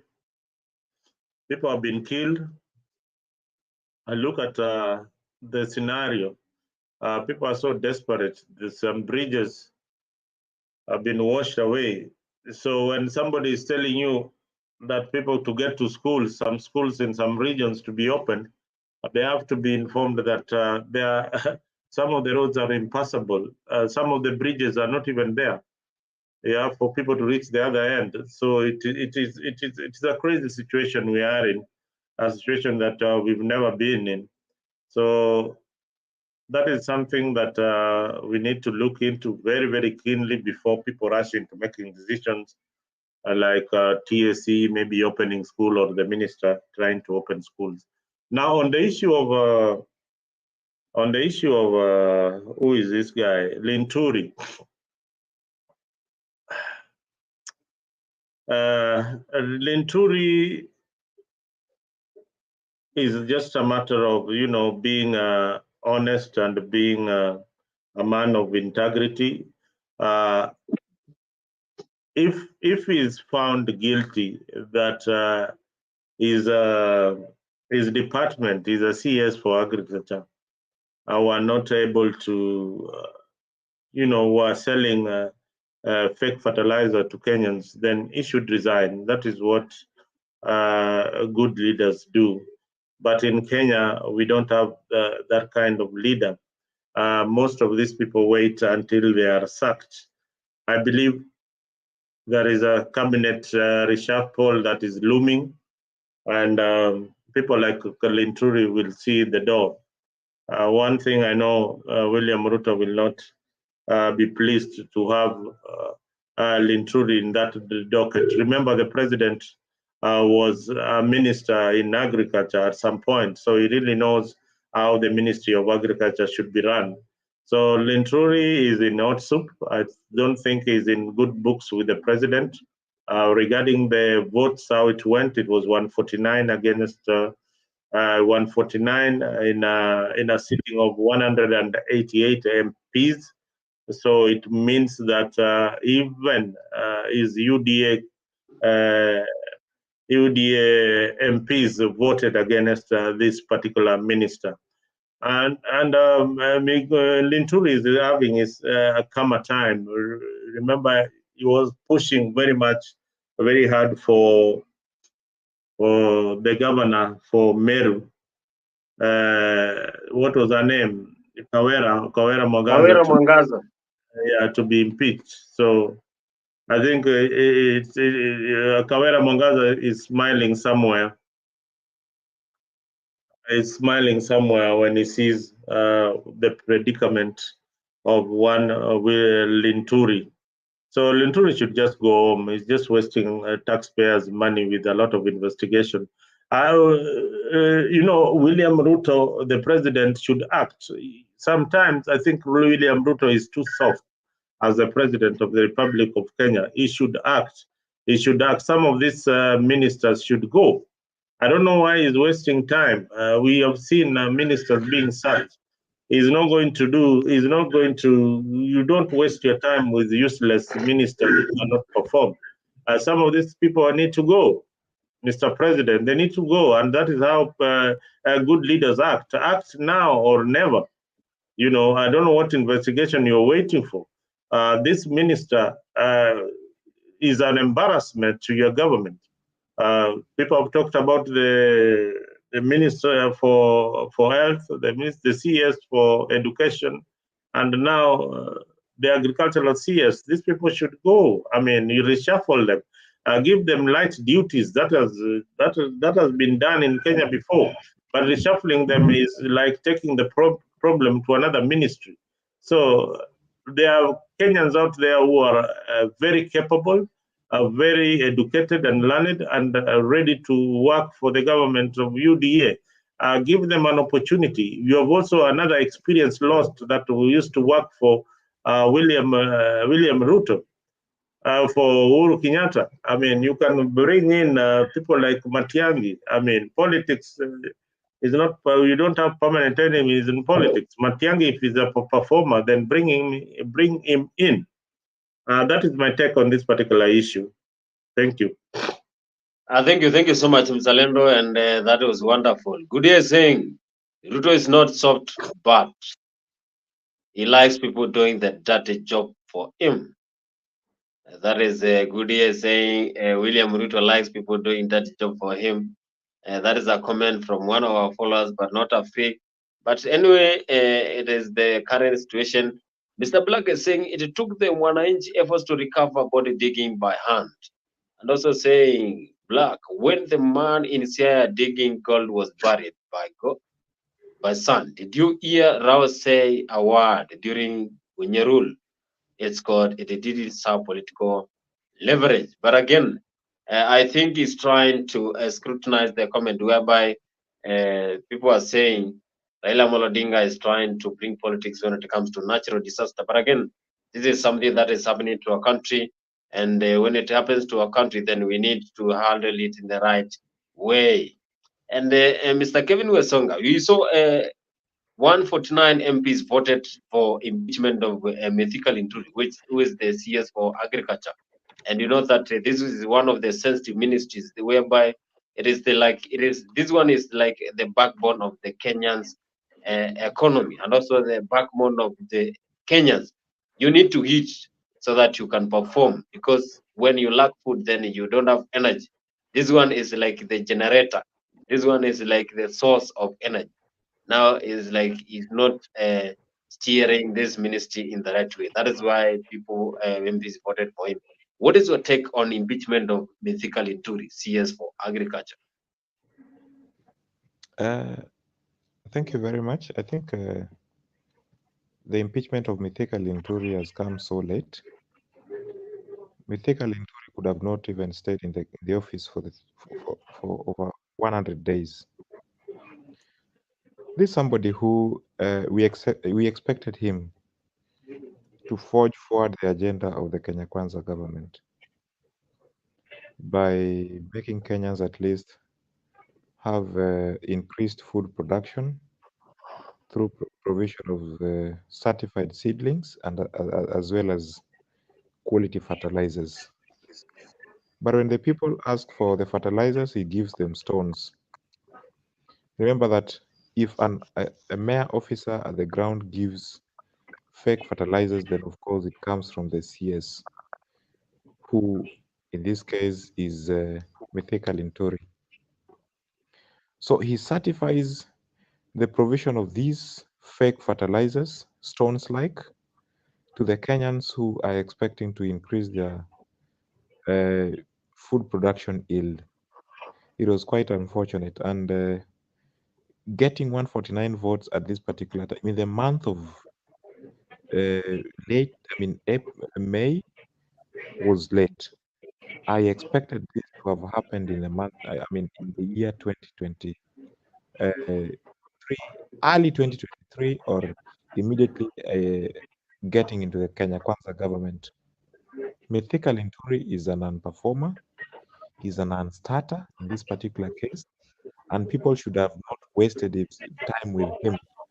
Remember, this is now a time when the rains are there, and people expected at least to get something good out of their farms.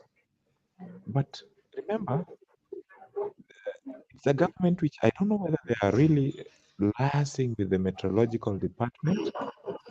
Now, he claims to have given the farmers fertilizers, but then without consideration of the meteorological department reports.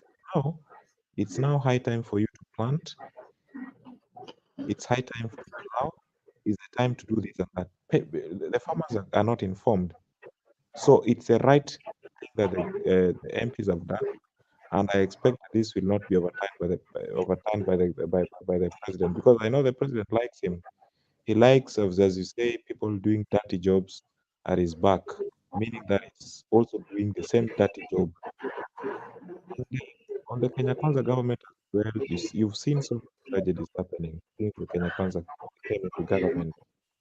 I don't know why it's just time of washing the scenes or something. Look at the Shakahola. Look at the deaths on the roads. Now look at the floods.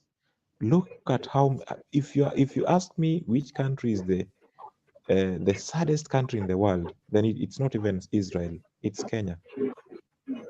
In the east and central Sahara,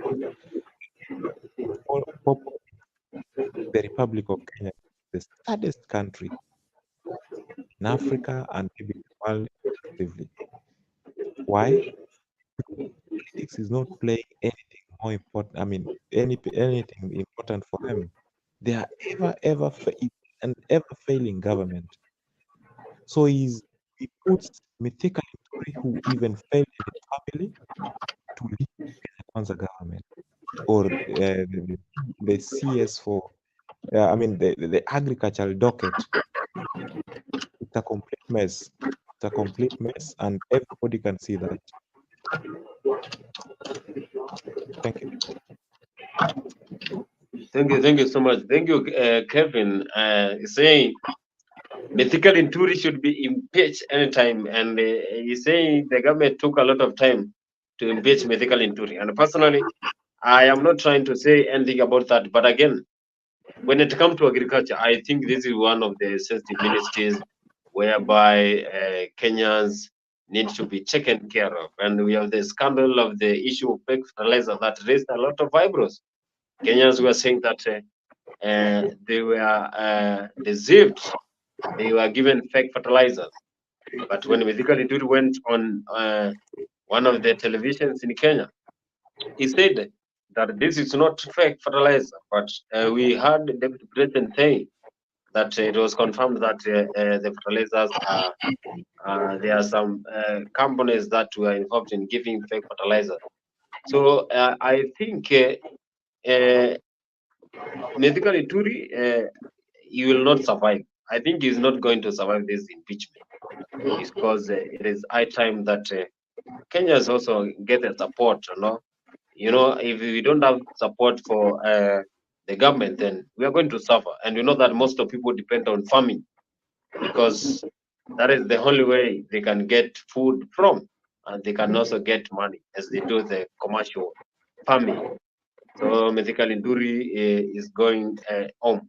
And Mzalendo, do you think President William Ruto is going to accept this one, or maybe some of the government officials are going to back Medical Induri? Let me it.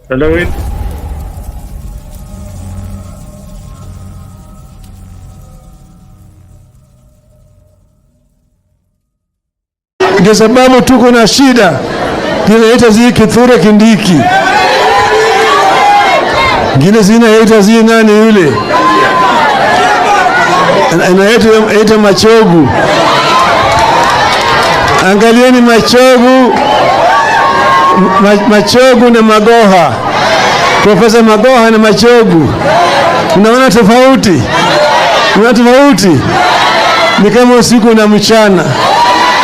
Mtu anakuja anambia wewe huyu ni waziri, unaanga wewe ni waziri wa nini?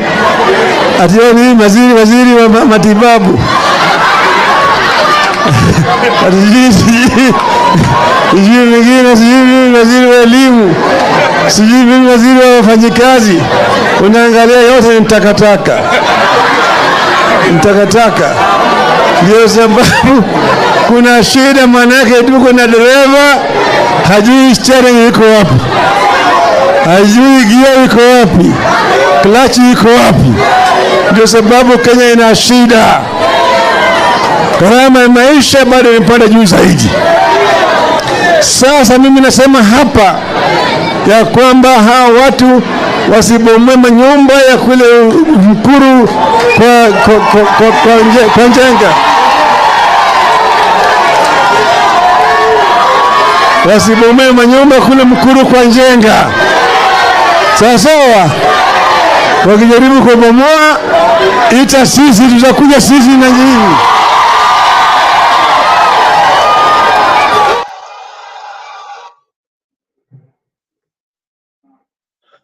I think thank you Kimanzi for that clip of Raila Odinga. One, he has given a solution that the president needs to act on the minister that is having, and he has predicted what is going to happen in Ruto'S cabinet. There is a reshuffle that is going to happen very anytime soon. Some of these people will be swapped because Ruto himself complained that some of these people are politicking more than doing work for the people who elected them or put them in office. So it's just a time bomb. People are very anxiously waiting for the president to act, and at least the prime minister, former prime minister, has come out to voice his concern and his support for the people. What I don't agree with him is that allowing people to stay in those slum areas and it is raining heavily and people are losing life. It does not make sense to me. What he would have said is that the government should look for them alternative settlements wherever they are, for those who are affected by the floods, saying that if the government demolishes those houses, they will rebuild. That is just politics. He needs to look for alternatives for his supporters and his people. So that is my take on that particular issue. We had mentioned it before. Some of these ministers need to go home We don't need to waste time with them anymore.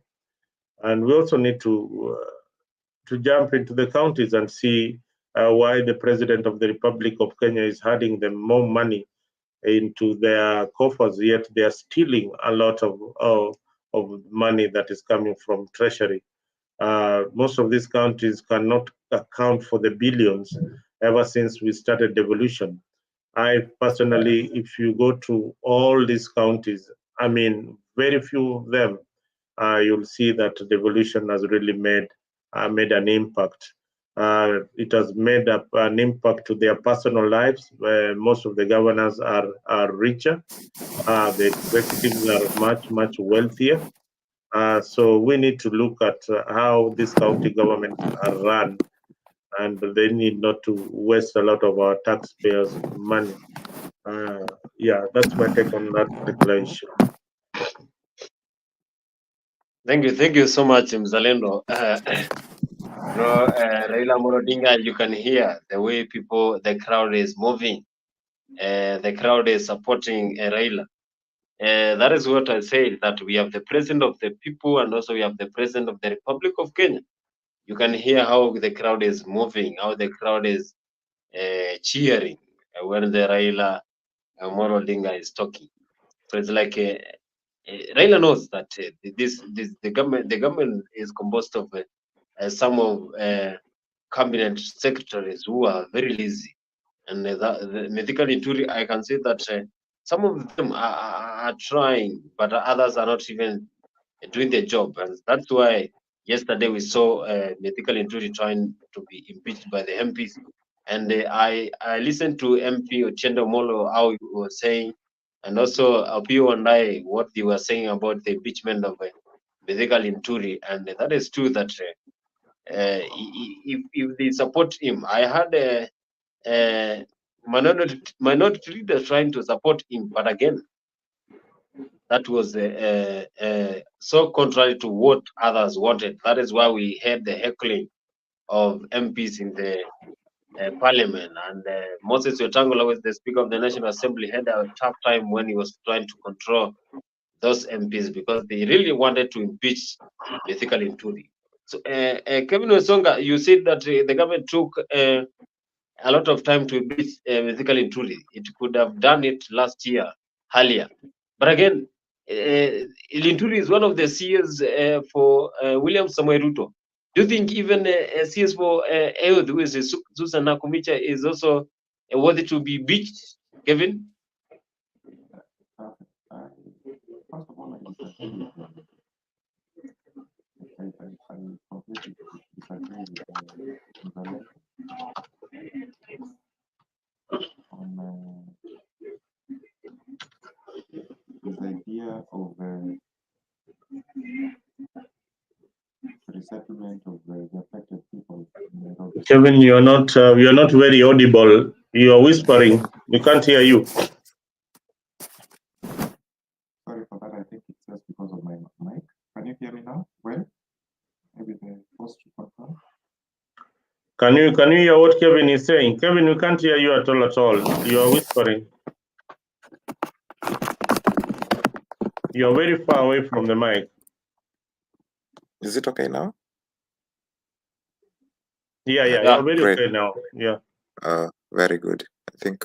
Sorry, everybody. I completely disagree with Mzalendo on the fact that the affected people should be resettled, because we've had a lot of land disputes within Nairobi, and this would be another scramble for Nairobi. If you look at Mukuru kwa Njenga, Mukuru kwa Ruben, those slums, definitely the political bigwigs would definitely resettle themselves into those places once the people leave those places. If I'm to ask, where would these people go to? I think what we need for Nairobi is just Nairobi should be put as a sustainable city. The government needs to hire qualified people, qualified engineers, and you come to realize that so far, no one from National Environment Management Authority have talked about the menace or the floods itself, because when you are building any structure or any building within the city, it has to get the approval of the NEMA. So where were these people who could not even who cannot give us the environmental impact assessment on the city of Nairobi? They are completely quiet. They are adamant to utter a word, but the only words we can hear are political bigwigs. So in as much as Raila Odinga has talked about some of these issues, we ought to have heard from some of these government agencies who are completely quiet on the same. And looking at the reshuffling of the CSS, that is not the alternative.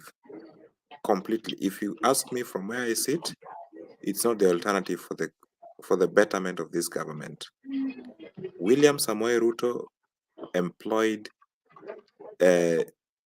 incompetent CSS who masquerades to be well qualified for the same. But I can tell you, somebody like Machogu, you put him in the Ministry of Education, somebody who has been a DO, has been in this political arena, and then you want him to lead a serious docket as Education Ministry. It can't work, and it will never work.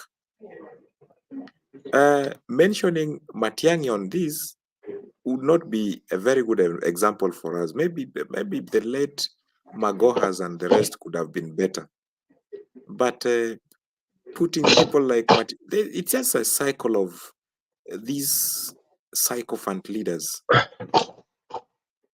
So Nakimencha is not Nakimencha is not somebody to talk about. Who is Nakimencha being a CS, an incompetent individual? I completely disagree with that. And such kind of people should have gone home, not even tomorrow, but yesterday. So given a forum whereby the citizens can impeach these people, I would be the first person to impeach Nakumincha, because he's making the health docket appear like we are yet to get our independence. So he's doing nothing. Let him go home, pack and go home before the impeachment comes in. Thank you. Thank you, Kevin.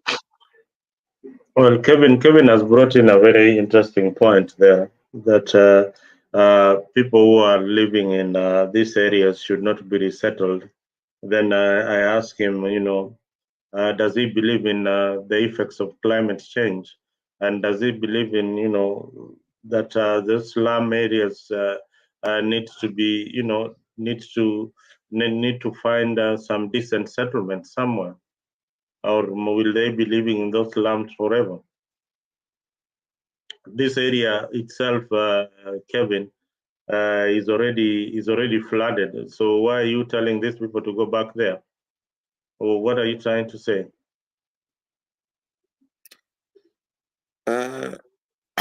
Mzalendo, I'll continue disagreeing with you. These are parcels of lands of people who have really struggled to get them. And I know our political leaders. Once you leave your place, once you leave your, 40 by 80 square meters plot for even 2 months, you know the kind of leaders, the kind of leadership we have in Kenya. So, Kevin, you're saying that in places where the lake is swelling, like in Sindo, those people should not leave the places where they stay. They should wait and drown and die there, because the government is telling them to move to higher areas where the water cannot reach. What are you trying to really say? Because this is a crisis. We are saying that I live in Mukuru kwa Njenga. My house is already flooded. I've already lost my children. You are telling me as a politician to go there because the government will steal that particular property that I owned in Mukuru kwa Njenga. Is that what you're saying? You see, that Mzalendo, that comes with dishonesty. We are not, our political leaders are not honest with us. So if really I see my Kenyan government to be honest people, then why not the first person to leave? But looking at the fact that the historical injustices that we've had in our country, which are completely unresolved, then therefore, I would not advise them to leave, because they will leave them. I mean, they will lose their properties. So despite the crisis, I would look at the long run part of it and then say, okay, you want me to leave, and then after leaving, where will I go to?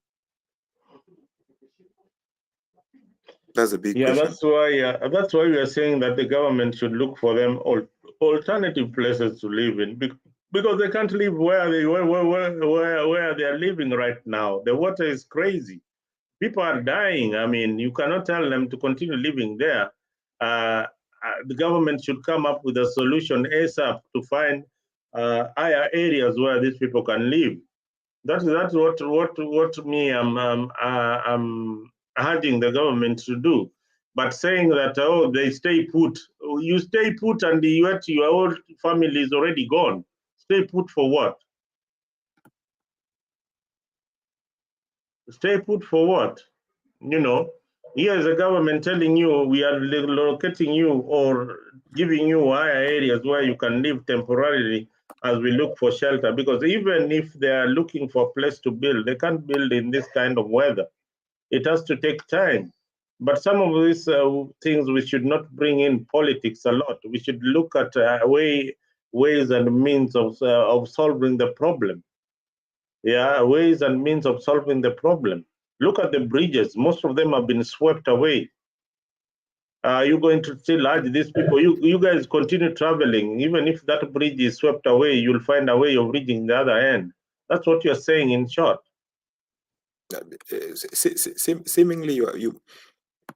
Seemingly you don't own a plot in Mukuru kwa Njenga, or you've never been affected by these politicians, or maybe one of your properties have never been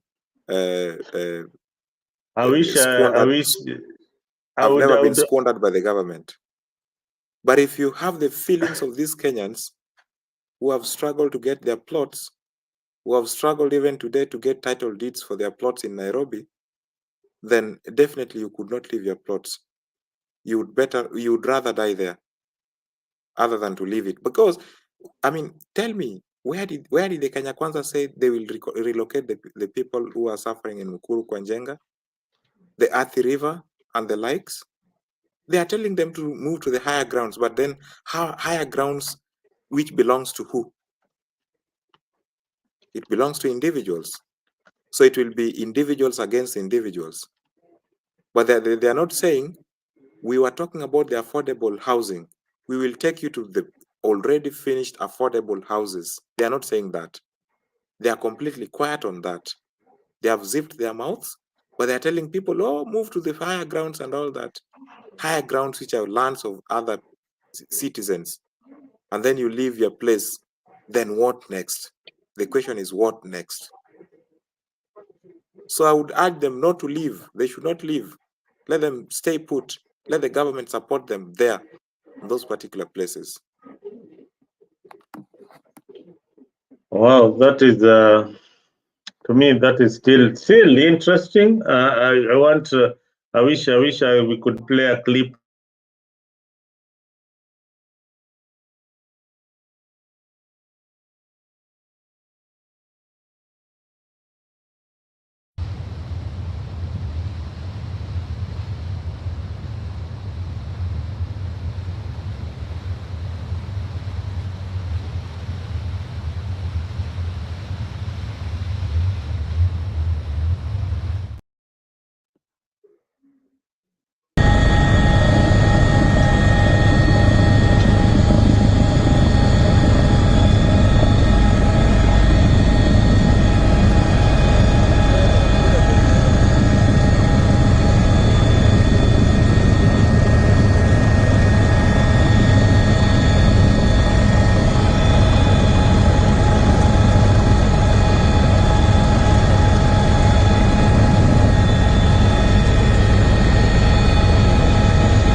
Kevin, now stay put and don't move to any area. That is your land. Now, are you telling that person in that water to stay there until the water goes away or wait to die? I think this is a temporary measure the government is doing for the people who have been affected. That we are not prepared. We are not prepared for any disaster. So, but the only thing that you can do, don't wait to die there. And truly said that if you are caught crossing the river or crossing waters, then that will be a criminal case, and you'll be jailed for trying to commit suicide. I mean, this thing is serious. Let us not play politics with it.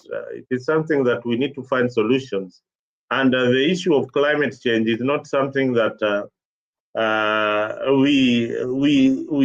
is new to us. It is something that has been there, but although we don't know the magnitude of climate change, countries that even in the first world are affected by this crazy weather, and governments have to deploy and use resources, a lot of resources, because they don't anticipate such weathers to happen. That is why it is called climate change mitigation. So we need to really, really think, and because these situations will happen in the country tomorrow, the day after tomorrow, but we don't know when. We have to be prepared. But those who are living in near the riparian areas, surely they need to move out. They need to move out. They need to move out. I think I'm one of the victims who are nearly swept away by the water in my residence, but luckily it didn't affect me so much. But I can tell you that it is a serious thing. It is very, very serious. The videos that you saw there is areas in Utawala and and its environs. Nairobi is almost being submerged. Cities like Dubai, they have never seen anything like this. Dubai is an artificial city, so you can imagine they created an artificial city. The rivers are now looking for their path in that artificial city. So you can imagine the magnitude. So government needs to do something. You cannot start blame games. These blame games will not take us anywhere. Very good. I think now you've said it. You've hit the nail on the head. That the government should look for ways on how to support the people. If you had the opposition, the opposition leader insisting that the government should declare floods a national disaster, why is the government adamant about this? My idea would look very crazy and to some extent very weird, but I tell you for a fact, we are having a government which eats its own people, whereby they are just looking for a small space that now they have left, so let's occupy.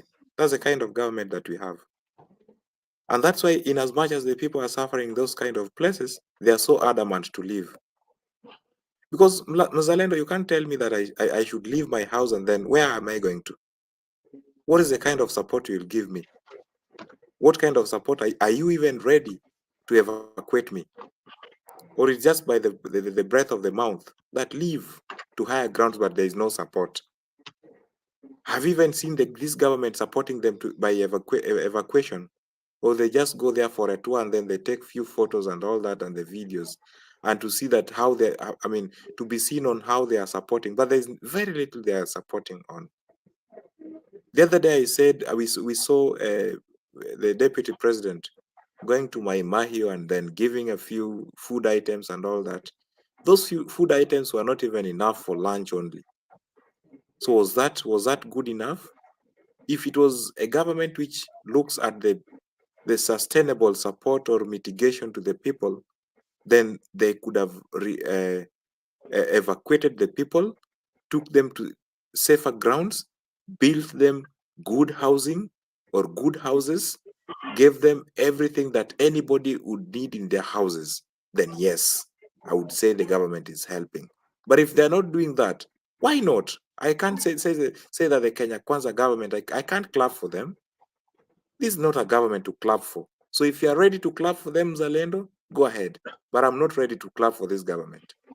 They're doing the least that any other government has done for the citizens of Kenya. So yes, the floods is there.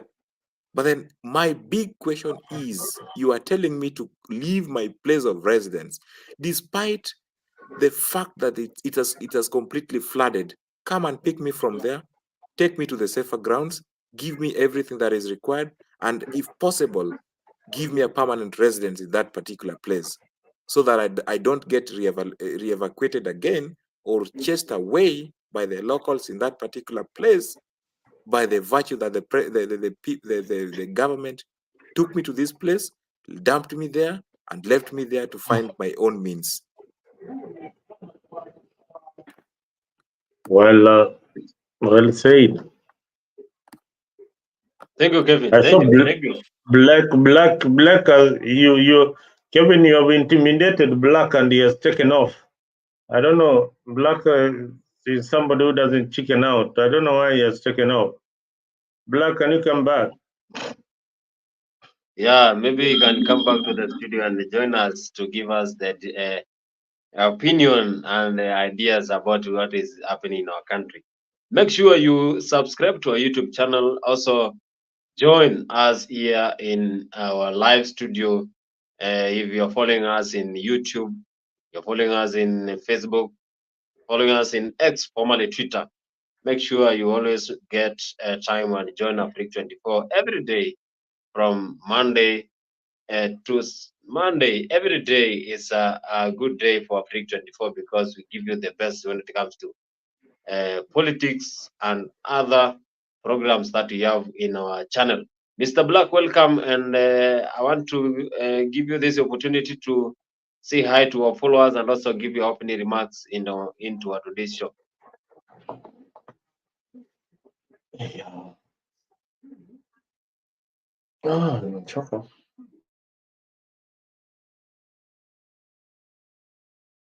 Mr. Black, are you there?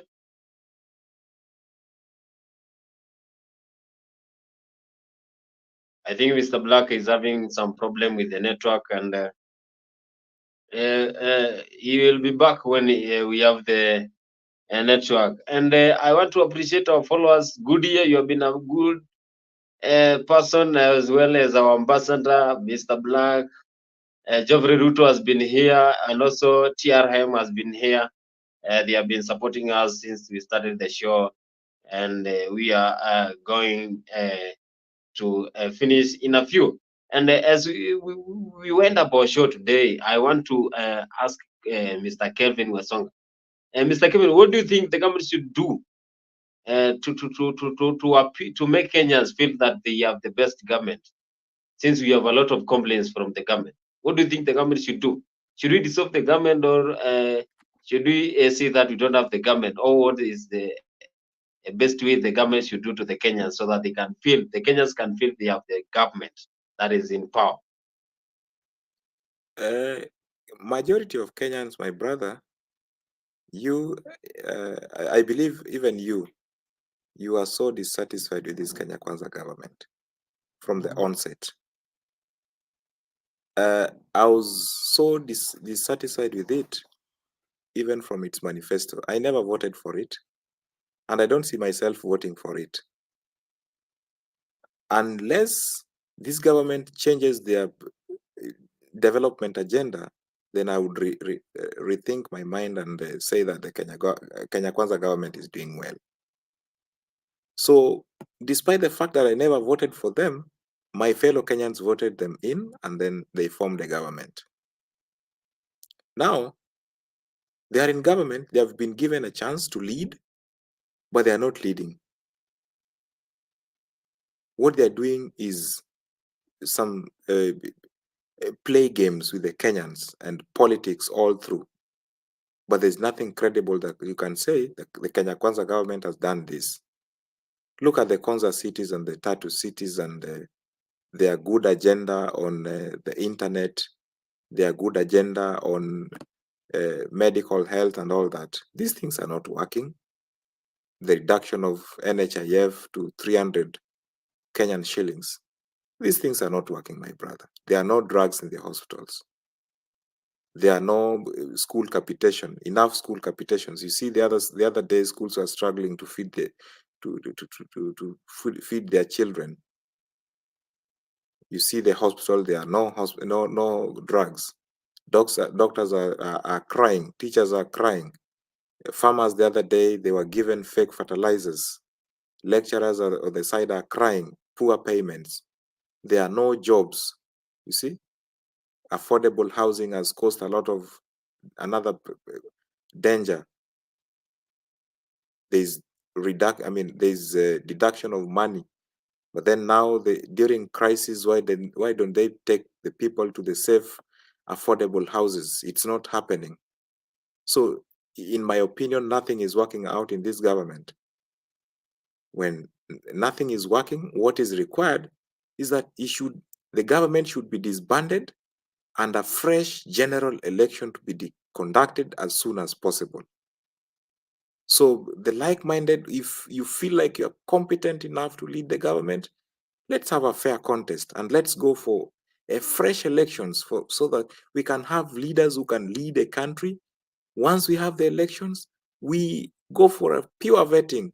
Let's have cabinet secretaries who are capable and willing to work for the people of Kenya. That is what we need we need for Kenya. That is what will cure us from this menace. But if we continue like this, then we would definitely be the poorest country in the world. That's my take.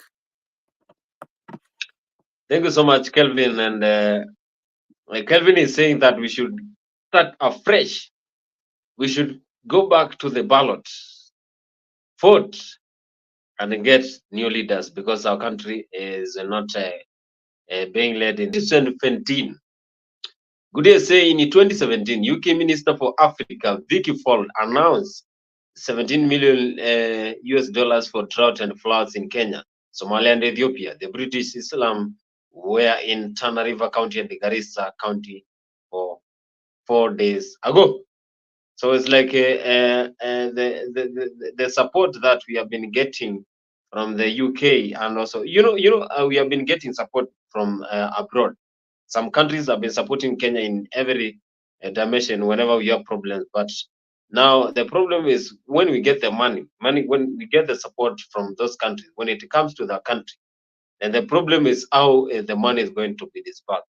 Now the problem of corruption erupts in our country, and that is why we are still suffering. And I think until we understand what we need in our country, then we will suffer forever. Mzalendo, what is your take about the government? What do you say about what is the situation in the country? Can we go back to the ballot and elect new leaders? Since we have a lot of complaints about the government, even the cabinet, even the president, would you like the citizens of Kenya going back to the ballot and voting afresh?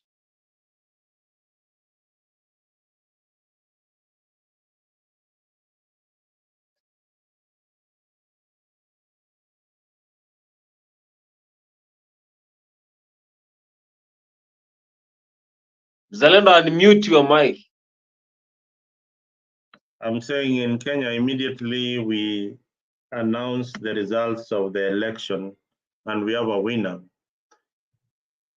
The next day, we are in a campaign mode. People had already started campaigning for 2027. Remember, elections in Kenya are very hotly contested. Our situation in each and every election here is tribal. Our way of electing leaders is very tribal. But not everybody is that tribal. Our way of electing our leaders is tribal. But what tribalism brings, it brings incompetency. Whether you are in the opposition, whether you are in government, tribalism brings incompetency. Having said that, even if we had an alternative government, within the 2 years of that government being in power, what measures would they have done in the case of the El Ninos that are happening? These situations cannot even be mitigated with the first world. It is something that needs a lot of brains to come together and see how, and even financial support from the donors. We don't have the capacity to deal with this kind of disaster. Leave alone fire. This is water. What about fire? You have seen the fires that happen in Kenya. If in other parts of Europe, can a country like Kenya deal with that kind of fire? No, we don't even have the equipment in the first place. And when people are talking, remember we have devolved governments. What are the functions of devolved government? What are they supposed to do for their people? We need to scrutinize whether devolved governments are really beneficial to the public. Because if the health sector is devolved to the county government, if they have a budget for disaster, and some of these counties are led by opposition governors, there are counties that are really led by the opposition. What have they done to show that they can also deal with disaster? These are some of the things that we need to look into. Ruto's government should not continue pumping money to county governments to loot. We have got a lot of problems that are affecting this country, the doctors' crisis. That should go back to the national government for them to be paid their salaries. So we need to really look into whether these devolved fund governments are helping us in any way. Yeah. Urban migration, look at how people are moving from the rural areas to the urban centers. This is an uprising of slums in most of the cities. We never used to have so many slums. Today in Kenya alone, you can get over 1,000 slums. In Nairobi, I don't know how many. Each and every year, there is a slum coming up. Then you say that, these people really struggle to get their land. To get land in Mukuru kwa Njenga along Nairobi River, you just kunyakua. And Madare, for example, look at that area. Madare area 4, if you go to such kind of place, people there are landlords there who are collecting land, but are those places good for human beings to stay? Not even animals can stay in such areas. So the government needs to do something, and I agree it is high time that those houses should be developed, whether we even for free. Yeah, those social units should be developed for people to move in. Now, what good governments do at times like now is that there are probably rental properties elsewhere within the city. I urge the Nairobi County government, the governor, because this is where they get the advice, and this is the real advice. Get the houses that are ready to be occupied, ready to be rented, maybe at a subsidized cost, and rent it for the victims temporarily. You cannot put them in cartons and in tents with this cold weather. Get for them houses.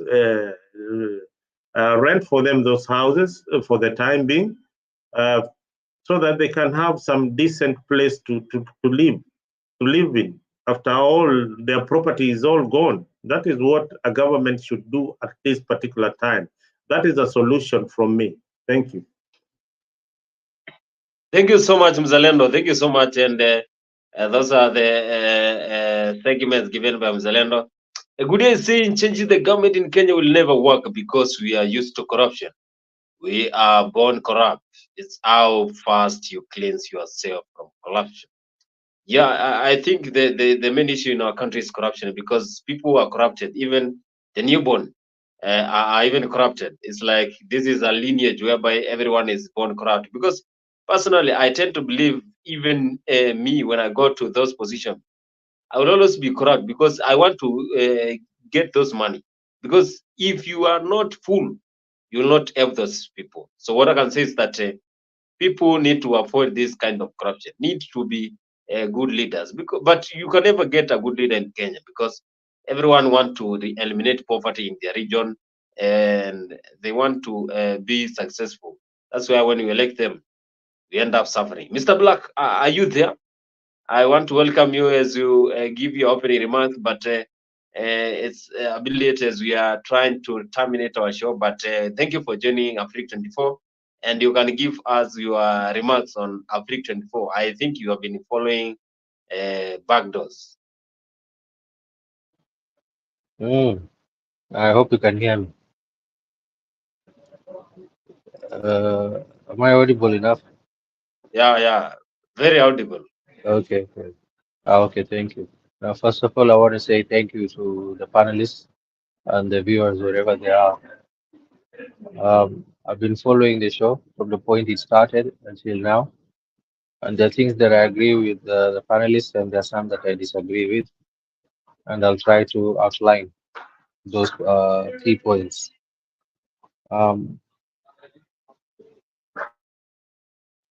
I do agree that the government is doing very little to help the people that have been affected by the floods. For some reason, I believe that we should have made use of KDF and their aircraft capacities. But then again, we know what has been happening with the aircraft that have been going down recently. So, would the people be safe where they are now, trying to struggle to save themselves, or will they be safe in those aircrafts being airlifted elsewhere? Now, that's a question we should also ask ourselves. So, by the time we are saying government should give them somewhere, where would this somewhere be, and how would the logistics be done? There's so many things to consider. As much as many are saying that we should declare a national emergency, I think it is far too early to do that. But as far as the government's efforts in helping the flood victims, I think it's a little bit less. They can do better than that. That's what I believe. And in matters to do with the schools reopening, I think the decision that the government made was good, and it was for the best interest of the children, which was good. I applaud them. And if anything, until the point that the weatherman says that the weather is good, I think they should just remain closed. That's what I believe. When it comes to matters to do with Masho and Nakumicha, I don't know if someone said here that Nakumicha is what do you call this? She doesn't meet the standards to be a CS. So I would want to ask, I mean, what standard does he measure this? I mean, by what stance or by what standard is he measuring with to come up with the notion that Nakumicha is not good enough? Because I think when you look at her credentials, she's been in the medicine field for a while now, in pharmaceuticals. It's not that she just came from somewhere and akatupwa tu hivi akaingia from nowhere. This is someone that is well learned, and she's played a big role in American University. Not kusomea American University, but something to do with the research. Something to do with the research for our university in the US. So si mtu mwenye ametokea tu from nowhere. I think she has good management skills. That's what I'm trying to say. So we cannot judge her by the fact that the doctors have striked. No, that would be entirely unfair for that. Because I think doctors have been striking in all governments. Wanakuanga wakistrike. Even in the next government, you see they will still strike. They have this habit of trying to twist any government that comes in. So that is something that is not new to us. About Magoha, not Magoha, what is his name? Machogu. I would want to ask the speaker that spoke here. What has Machogu done to make it seem like he's not doing his work? Can he at least justify his statements? That's what I'm going to ask the question. Then I'll wait for the response. Thank you so much, Mr. Black. And I want to hit the nail head. That is when we are trying to analyze the kind of leaders we want. I think we are now trying to be civilized, and we know that Nakumisha has been to those countries and he's been to USA. But again, you can be to those countries, then whatever you have been learning, then now when it comes to real life situation, now try to apply what you learn in the industry. Now that is the problem. That is why people judge you, because you can be a professor, but when it comes to skills, you can be a mathematics teacher who has studied at Harvard University, but when you come to solving matrix, then you fail to solve the matrix or the quadratic equation. That is an example. So her going there then doesn't mean that she can be a good leader for the SCS, for the industry, specifically health sector, because even when now we have 2 years since we started this kind of government, and we can see the cabinet secretary who are trying, others are still hibernating. But we want to say maybe they are trying to adapt to this kind of government, and maybe they will be back at the end of the 5 year. That is when we have 2 months to the elections. Maybe they will be back to their work. But again, that was a question that was posed here by Kevin Wasonga, saying that she is not worthy to be a CS for health sector. But I tend to agree with Kevin. Maybe Kevin has some Can you other qualify? segment that he wants. Can you qualify? Can you qualify? You know, it's best if you, when you say something, you qualify that statement with something. You know, you cannot just throw in words without qualifying it. Qualify it by saying this person is not worthy due to 1, 2, 3, 4 reasons. Then from that point, that can be a point of discussion or a point of debate, right?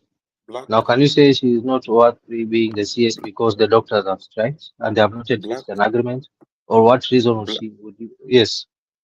Black, allow me to qualify my point by disqualifying your point. Some of us have traveled. You've traveled, my brother, but that doesn't qualify you to be the international or the immigration or minister. Or that doesn't qualify you to teach or to teach regional integration, maybe at a university, just because you've traveled. That's not a qualification. So yes, I stand by the point that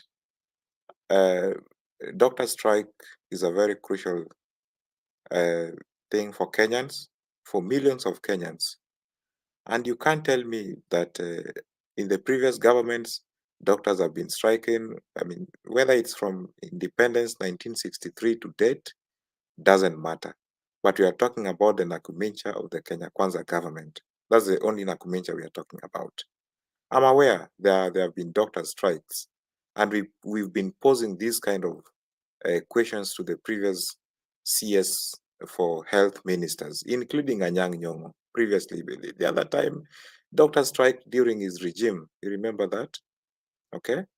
So saying that doctors have been striking in the previous years, even in the coming years, that's a complete fallacy of ignorance here. So I would stand by my point that Nakumincha is incompetent by the virtue that doctors are striking at is in his docket, and the doctors carries the lives of millions of Kenyans. Okay, and at the same time, citizens are paying for the NHIF or whatever name you want to call it.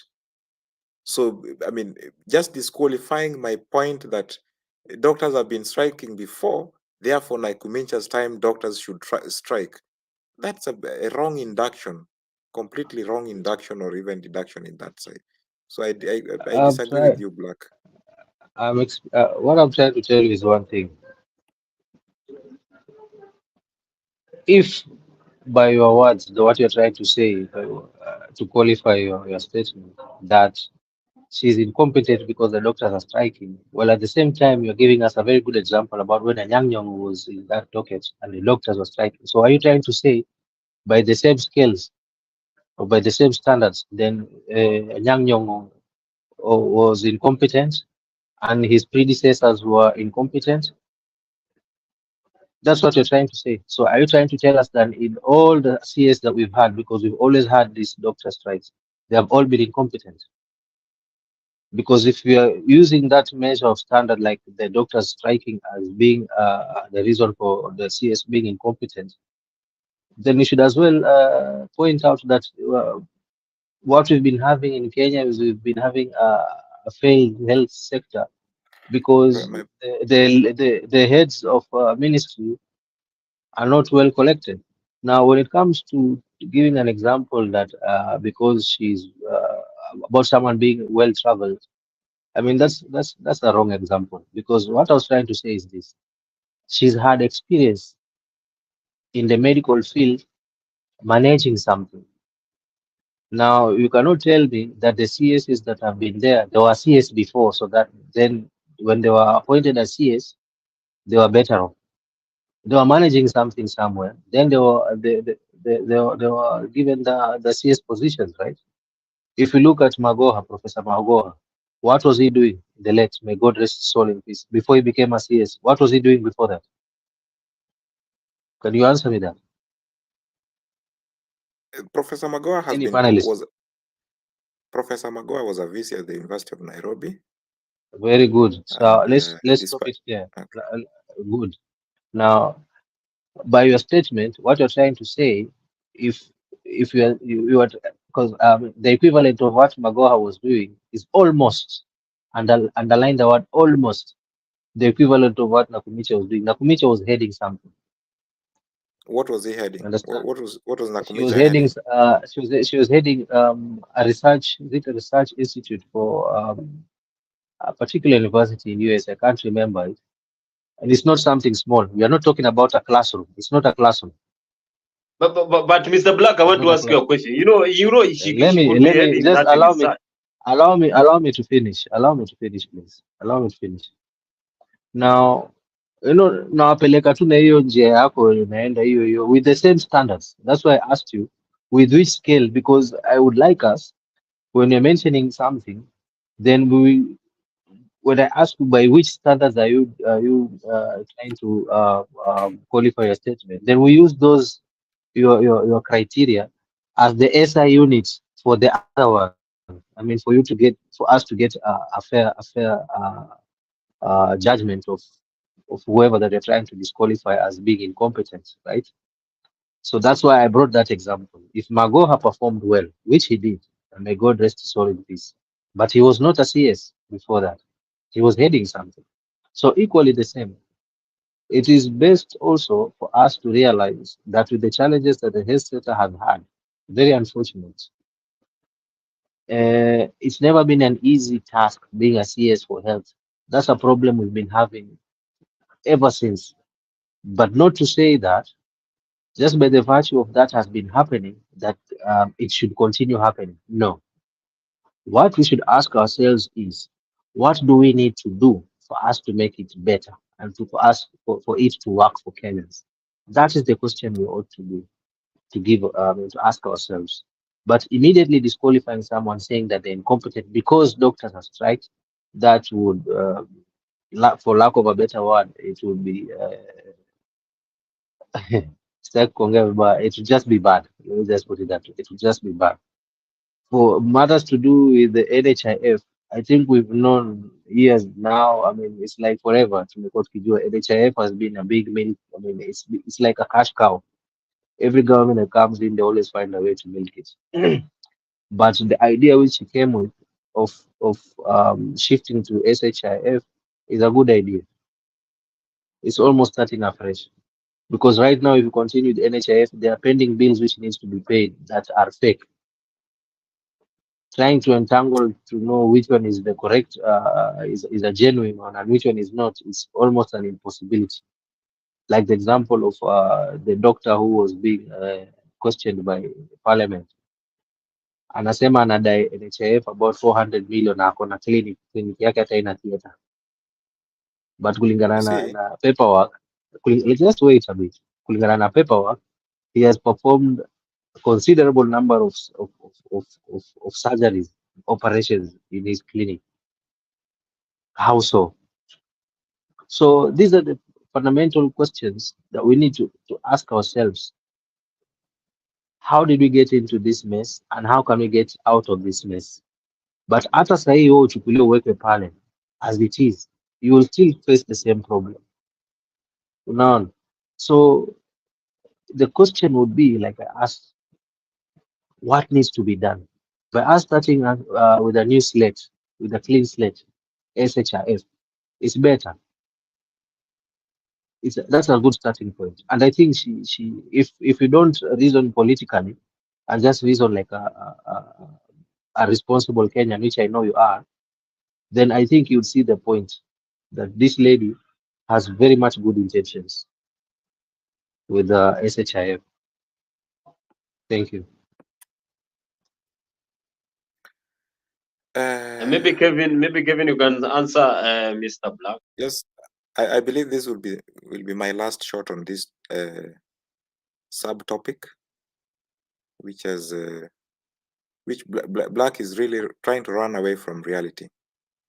But I won't allow him to do that because he's my lovely brother. He's trying to deny the fact that a CS is underperforming in his duty, in her duty. And he's trying to give her a very silver coat to make her appear like the darling of this Kenya Kwanza government.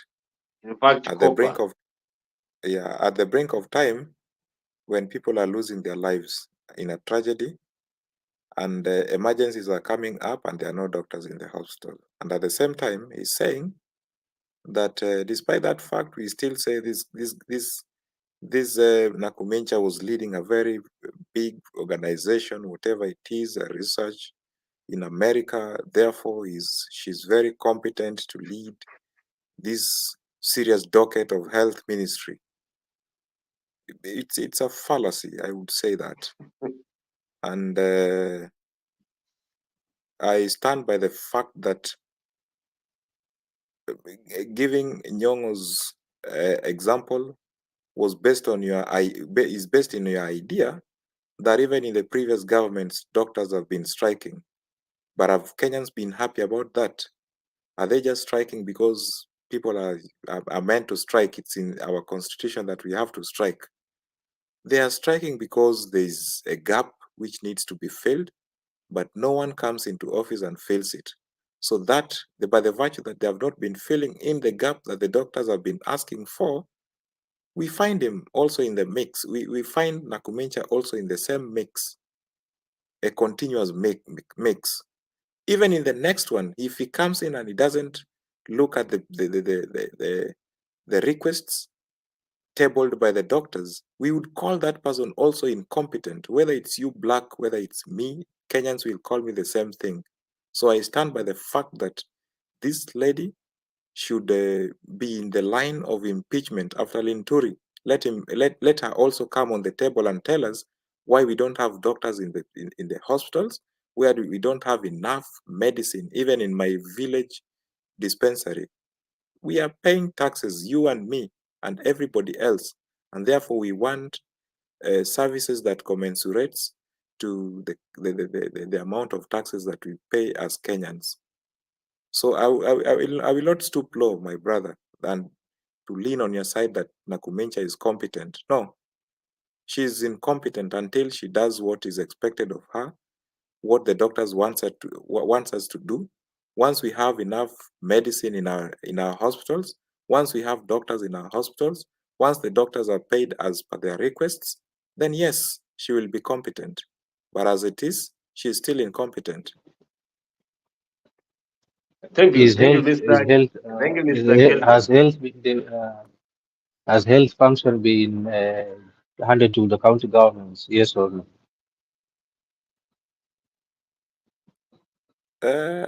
Simple question. Nakumincha is in a government that you support. Devolution was devolved. I just asked, is health devolved or not? My brother, it will lead to the either yes or no in the long run. Yes, but because it's a simple. No, it's either devolved or it's not devolved, right? Black, you've asked me a question. And I will if it is devolved, we know who's responsible. Yeah, that's what. Yeah, I'm just Black, giving. It's a question that has two you've parts. asked me a question. It's a question that just a minute. But I will. Yeah, no, just a no, minute. you Just see, so that you are. I'd like you to answer two questions. I will just like you not to answer two questions. I will not go by Is the it devolved? razor. If yes, then who it is? Who's supposed to lead? If no, then who's supposed to lead? That's the question I wanted to ask. It's in two parts. It looks as a very simple question, but I mean I am adamant to go by the Occam's razor of saying yes or no. Unless you give me time to explain my yes and my no, then I would definitely tell you yes or no. So yes, the health ministry is devolved, but then under the same umbrella from the top with one CS who is none other than Nakumincha.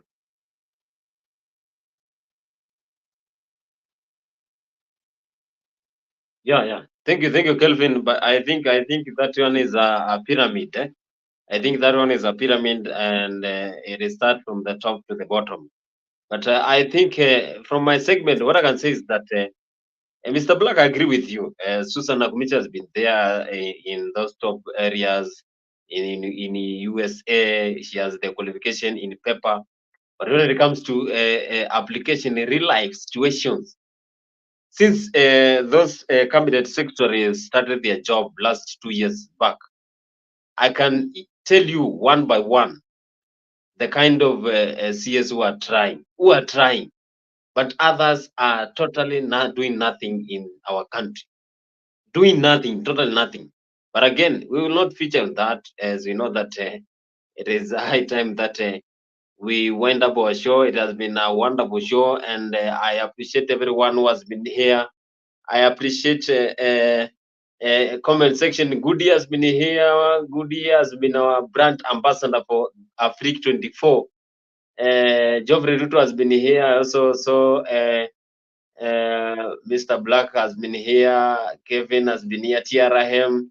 Comment section has been so active since we started our show the last 3 hours back, and we are happy that we are coming to finalize our show.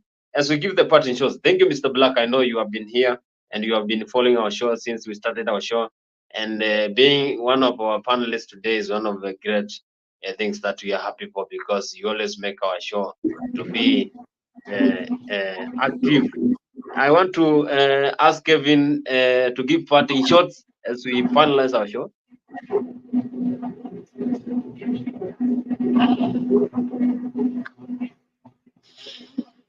Well, before Kevin, are you there? Okay, before Kevin gives a parting shot, I know you are sleepy, my brother. You are you are working past your hour. Maybe just to add on what the debate has been about is that there are functions which have been devolved. Counties are receiving a lot of money in some of these counties that have been devolved. The government under President William Ruto is adding more money to these counties. As vile zinatumiwa pesa ndio vile wanaiba hiyo pesa. That is the sad reality. Now, both sides of the government is represented. Of government is represented between the government representing the national and Nakumicha.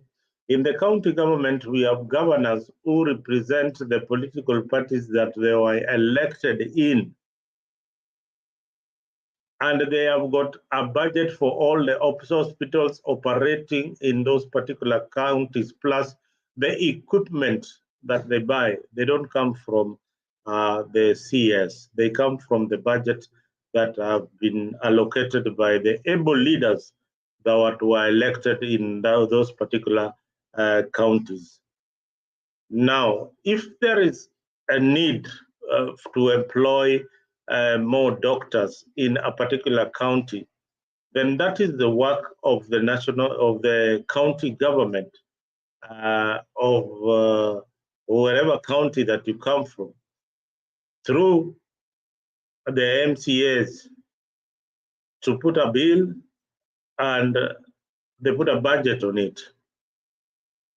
If the national government is not paying their workers who are at the county, because the problem here is not that the national government is not paying. The problem here is that they had a negotiation, but apparently the money has not been dispatched by the national government. Now, through a supplementary budget, the county government can put aside, like right now, they are very, very quick to put a supplementary budget to mitigate the disaster that is happening. While we had a disaster where people were dying in hospitals, but they can't hold a very urgent meeting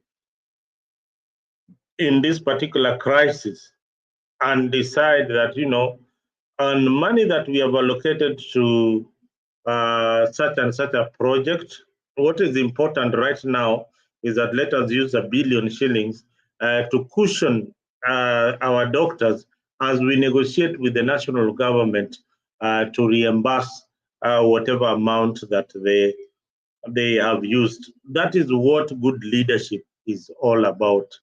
So the crisis we have in the country is leadership. Both in the opposition, they lack leadership, and the current government, they cannot follow up on their leaders to implement whatever they had agreed upon by the doctors. Remember, these negotiations did not start yesterday.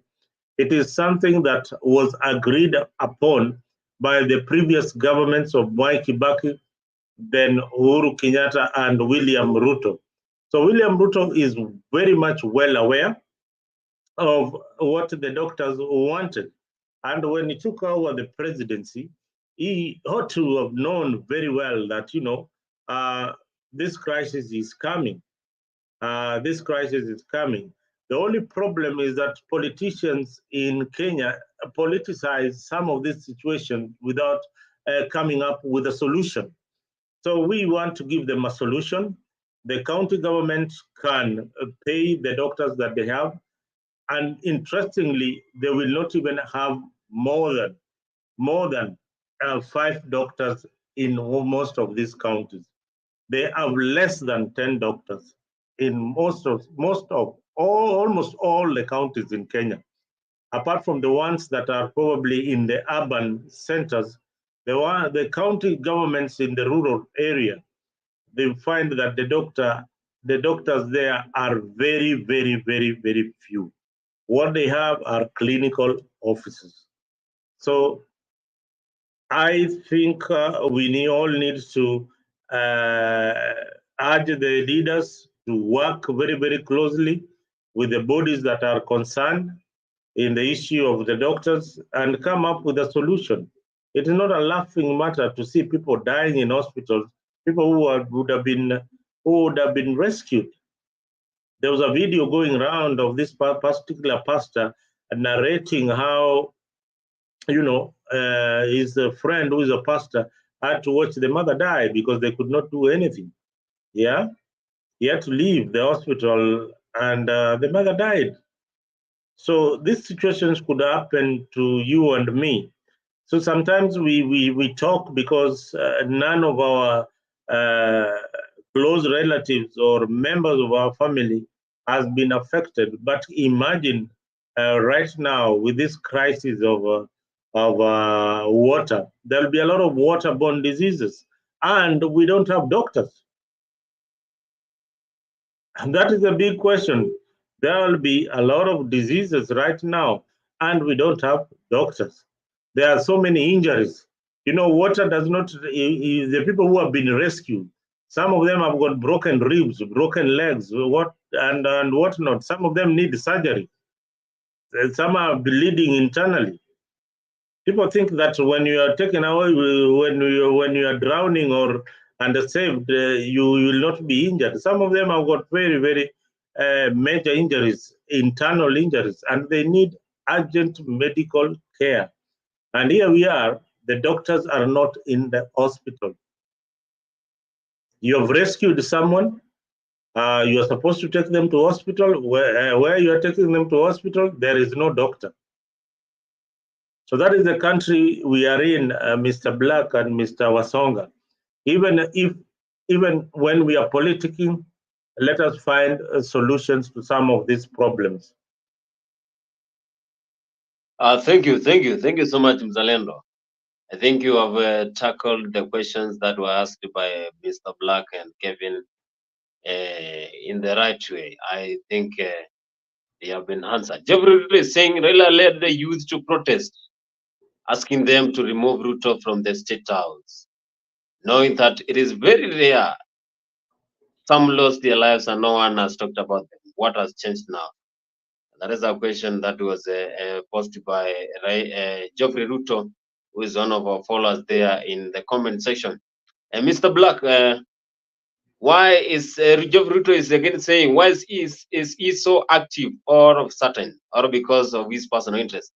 I think that was a topic that we discussed. But again, Raila is trying to present the grievances of the common man. He is the president of the people.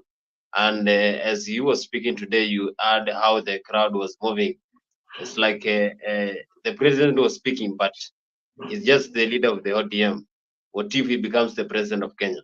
I think the country people will be so happy. But that is just my opinion. I don't know the other people's opinion.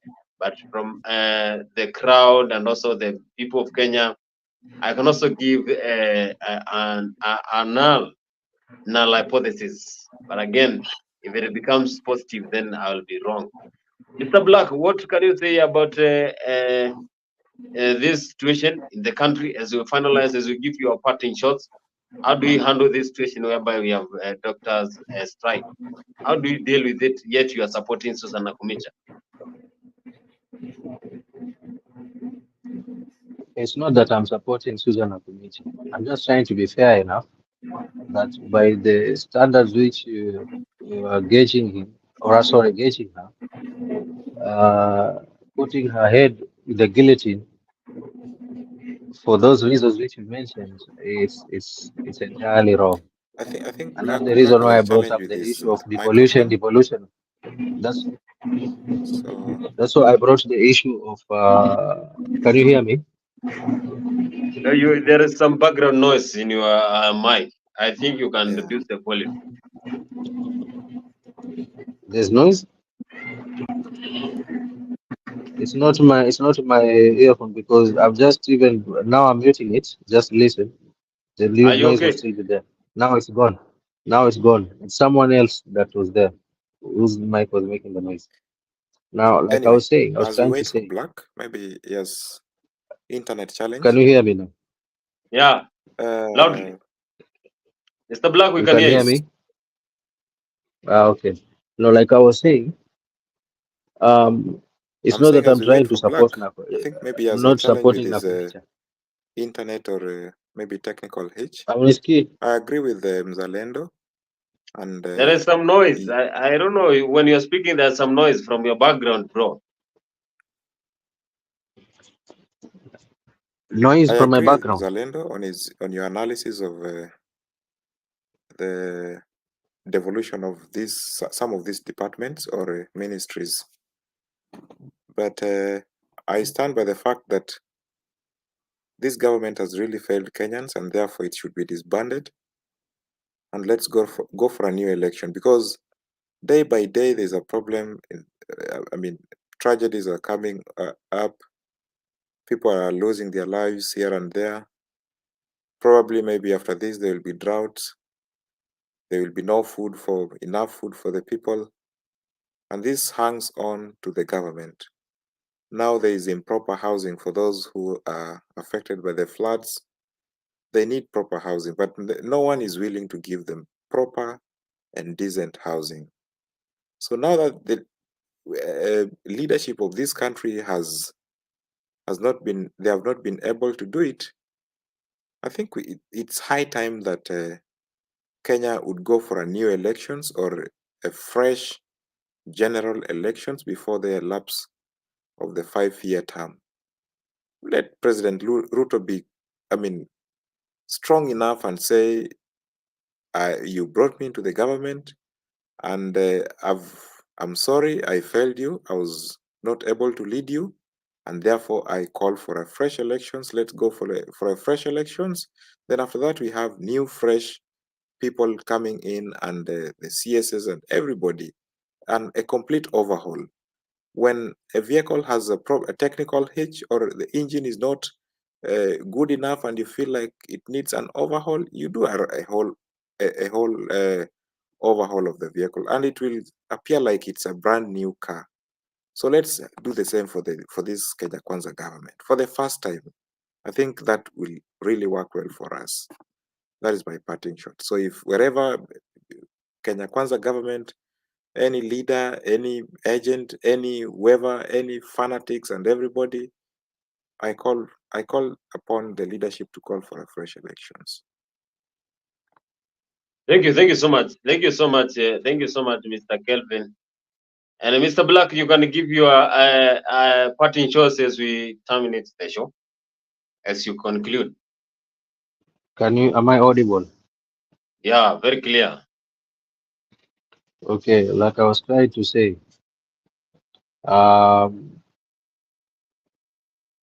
it is totally wrong, and I won't get again deep into it because it will open a can of worms, as I think we've already spoken a lot on Nakumicha.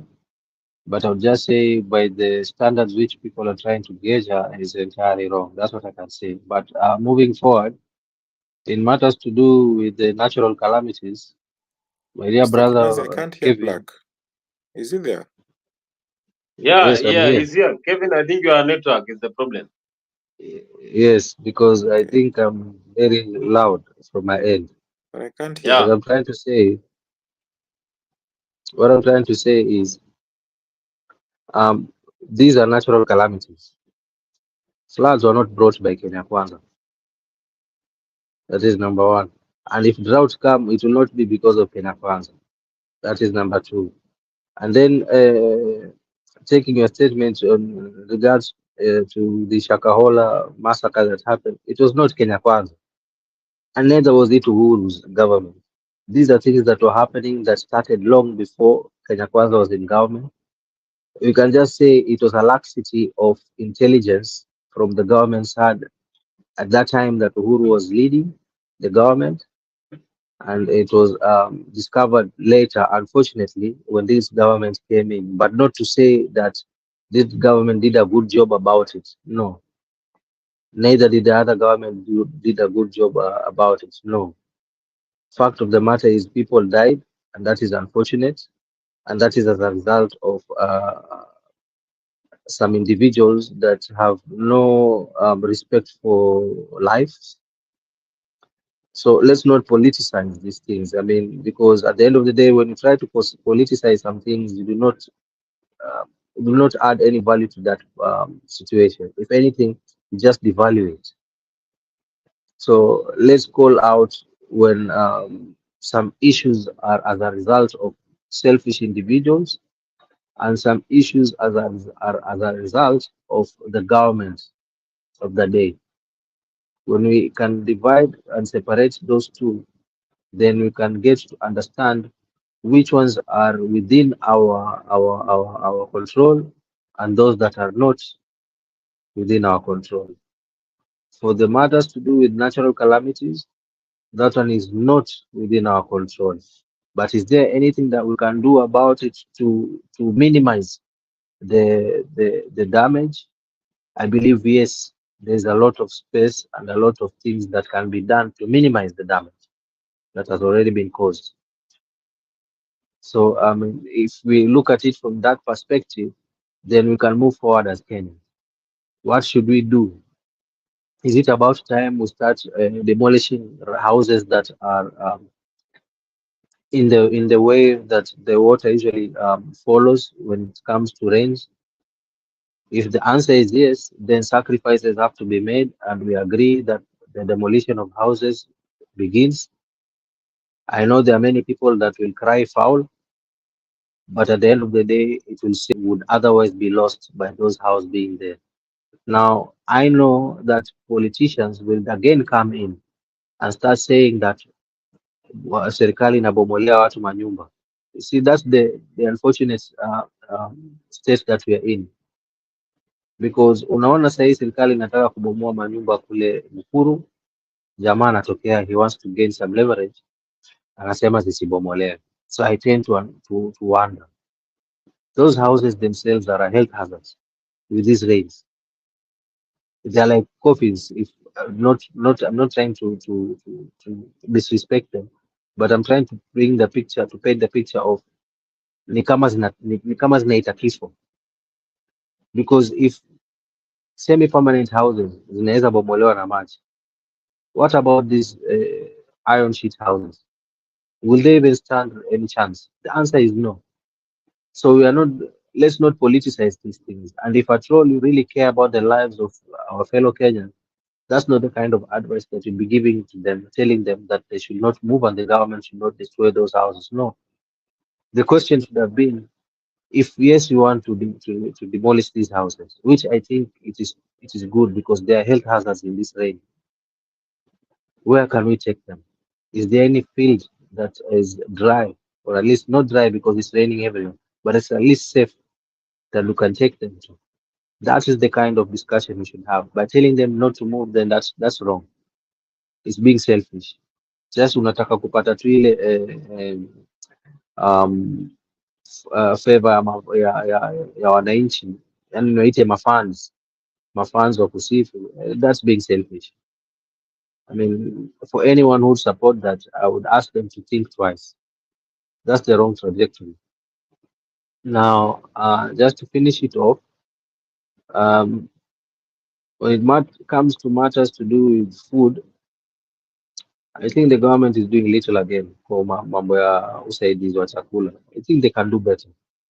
My parting shot would be, I would just ask the government to do better, to pull up their socks and add extra effort in whatever they are doing. What they are doing is good, but not good enough. I know they can do better. But as for Raila coming now and lighting gas for his situation, I think that's being selfish. Like Geoffrey Ruto mentioned in the comment section, that's a question that we would leave, should be left to viewers and panelists as we close the debate session. Why now? And I leave it. Yeah, thank you. Thank you. Yeah, thank you so much, Mr. Black.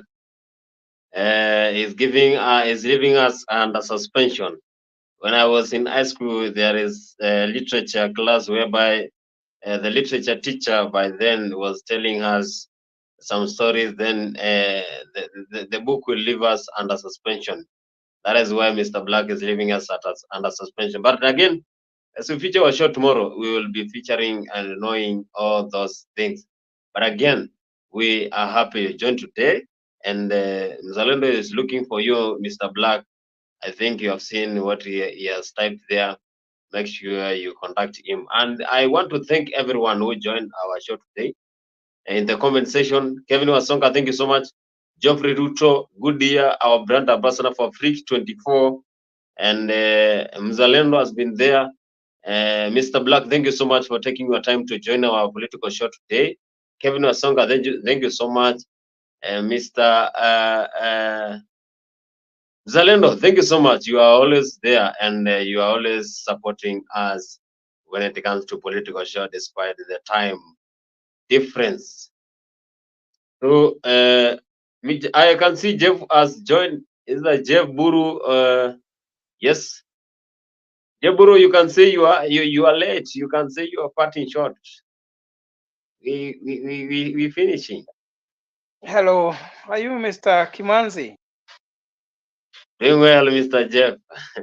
Yeah, thank you. I have just joined. I was busy, and I decided to come and at least listen and say something. So thank you very much. I can see Mzalendo, my good friend Black, and I don't know who is K.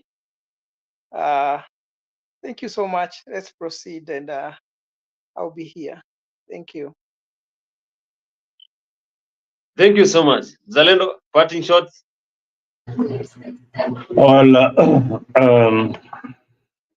mine would be just to, to thank you once again for hosting this show. And once again, I send my condolences to the families who have lost loved ones and property during this calamity. And I hope that the business community, Kenyans of goodwill, can come together and help in a way or two. We have done this before as a country. Let us look at our neighbor who is facing this calamity and try and help out. Kidogo kidogo ujaza kibaba.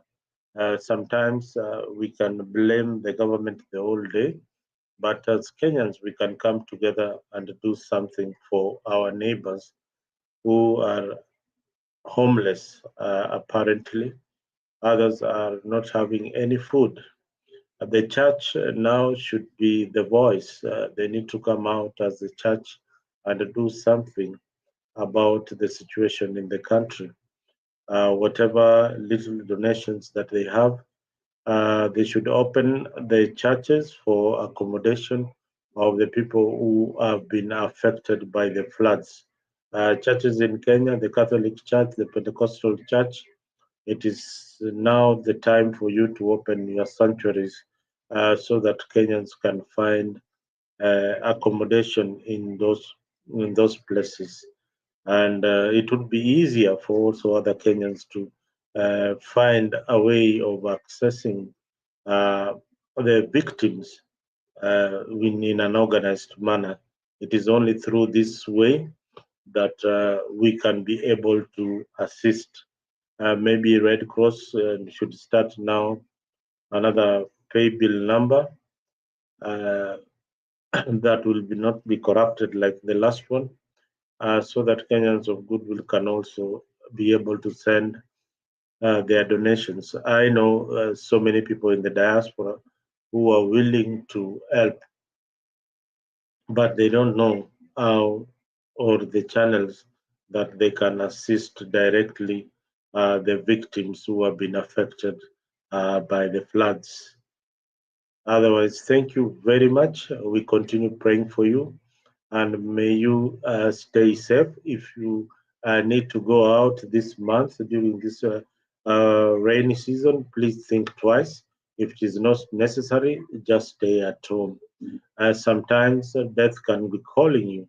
So please ensure that you stay at home, ensure that your loved ones are safe, and keep calling family to know whether they are safe. Otherwise, asante sana. Thank you so much. Thank you so much, Mzalendo. Thank you so much, Kevin. Thank you so much, Mr. Black. And let's see you again today, same place, same time for the political show.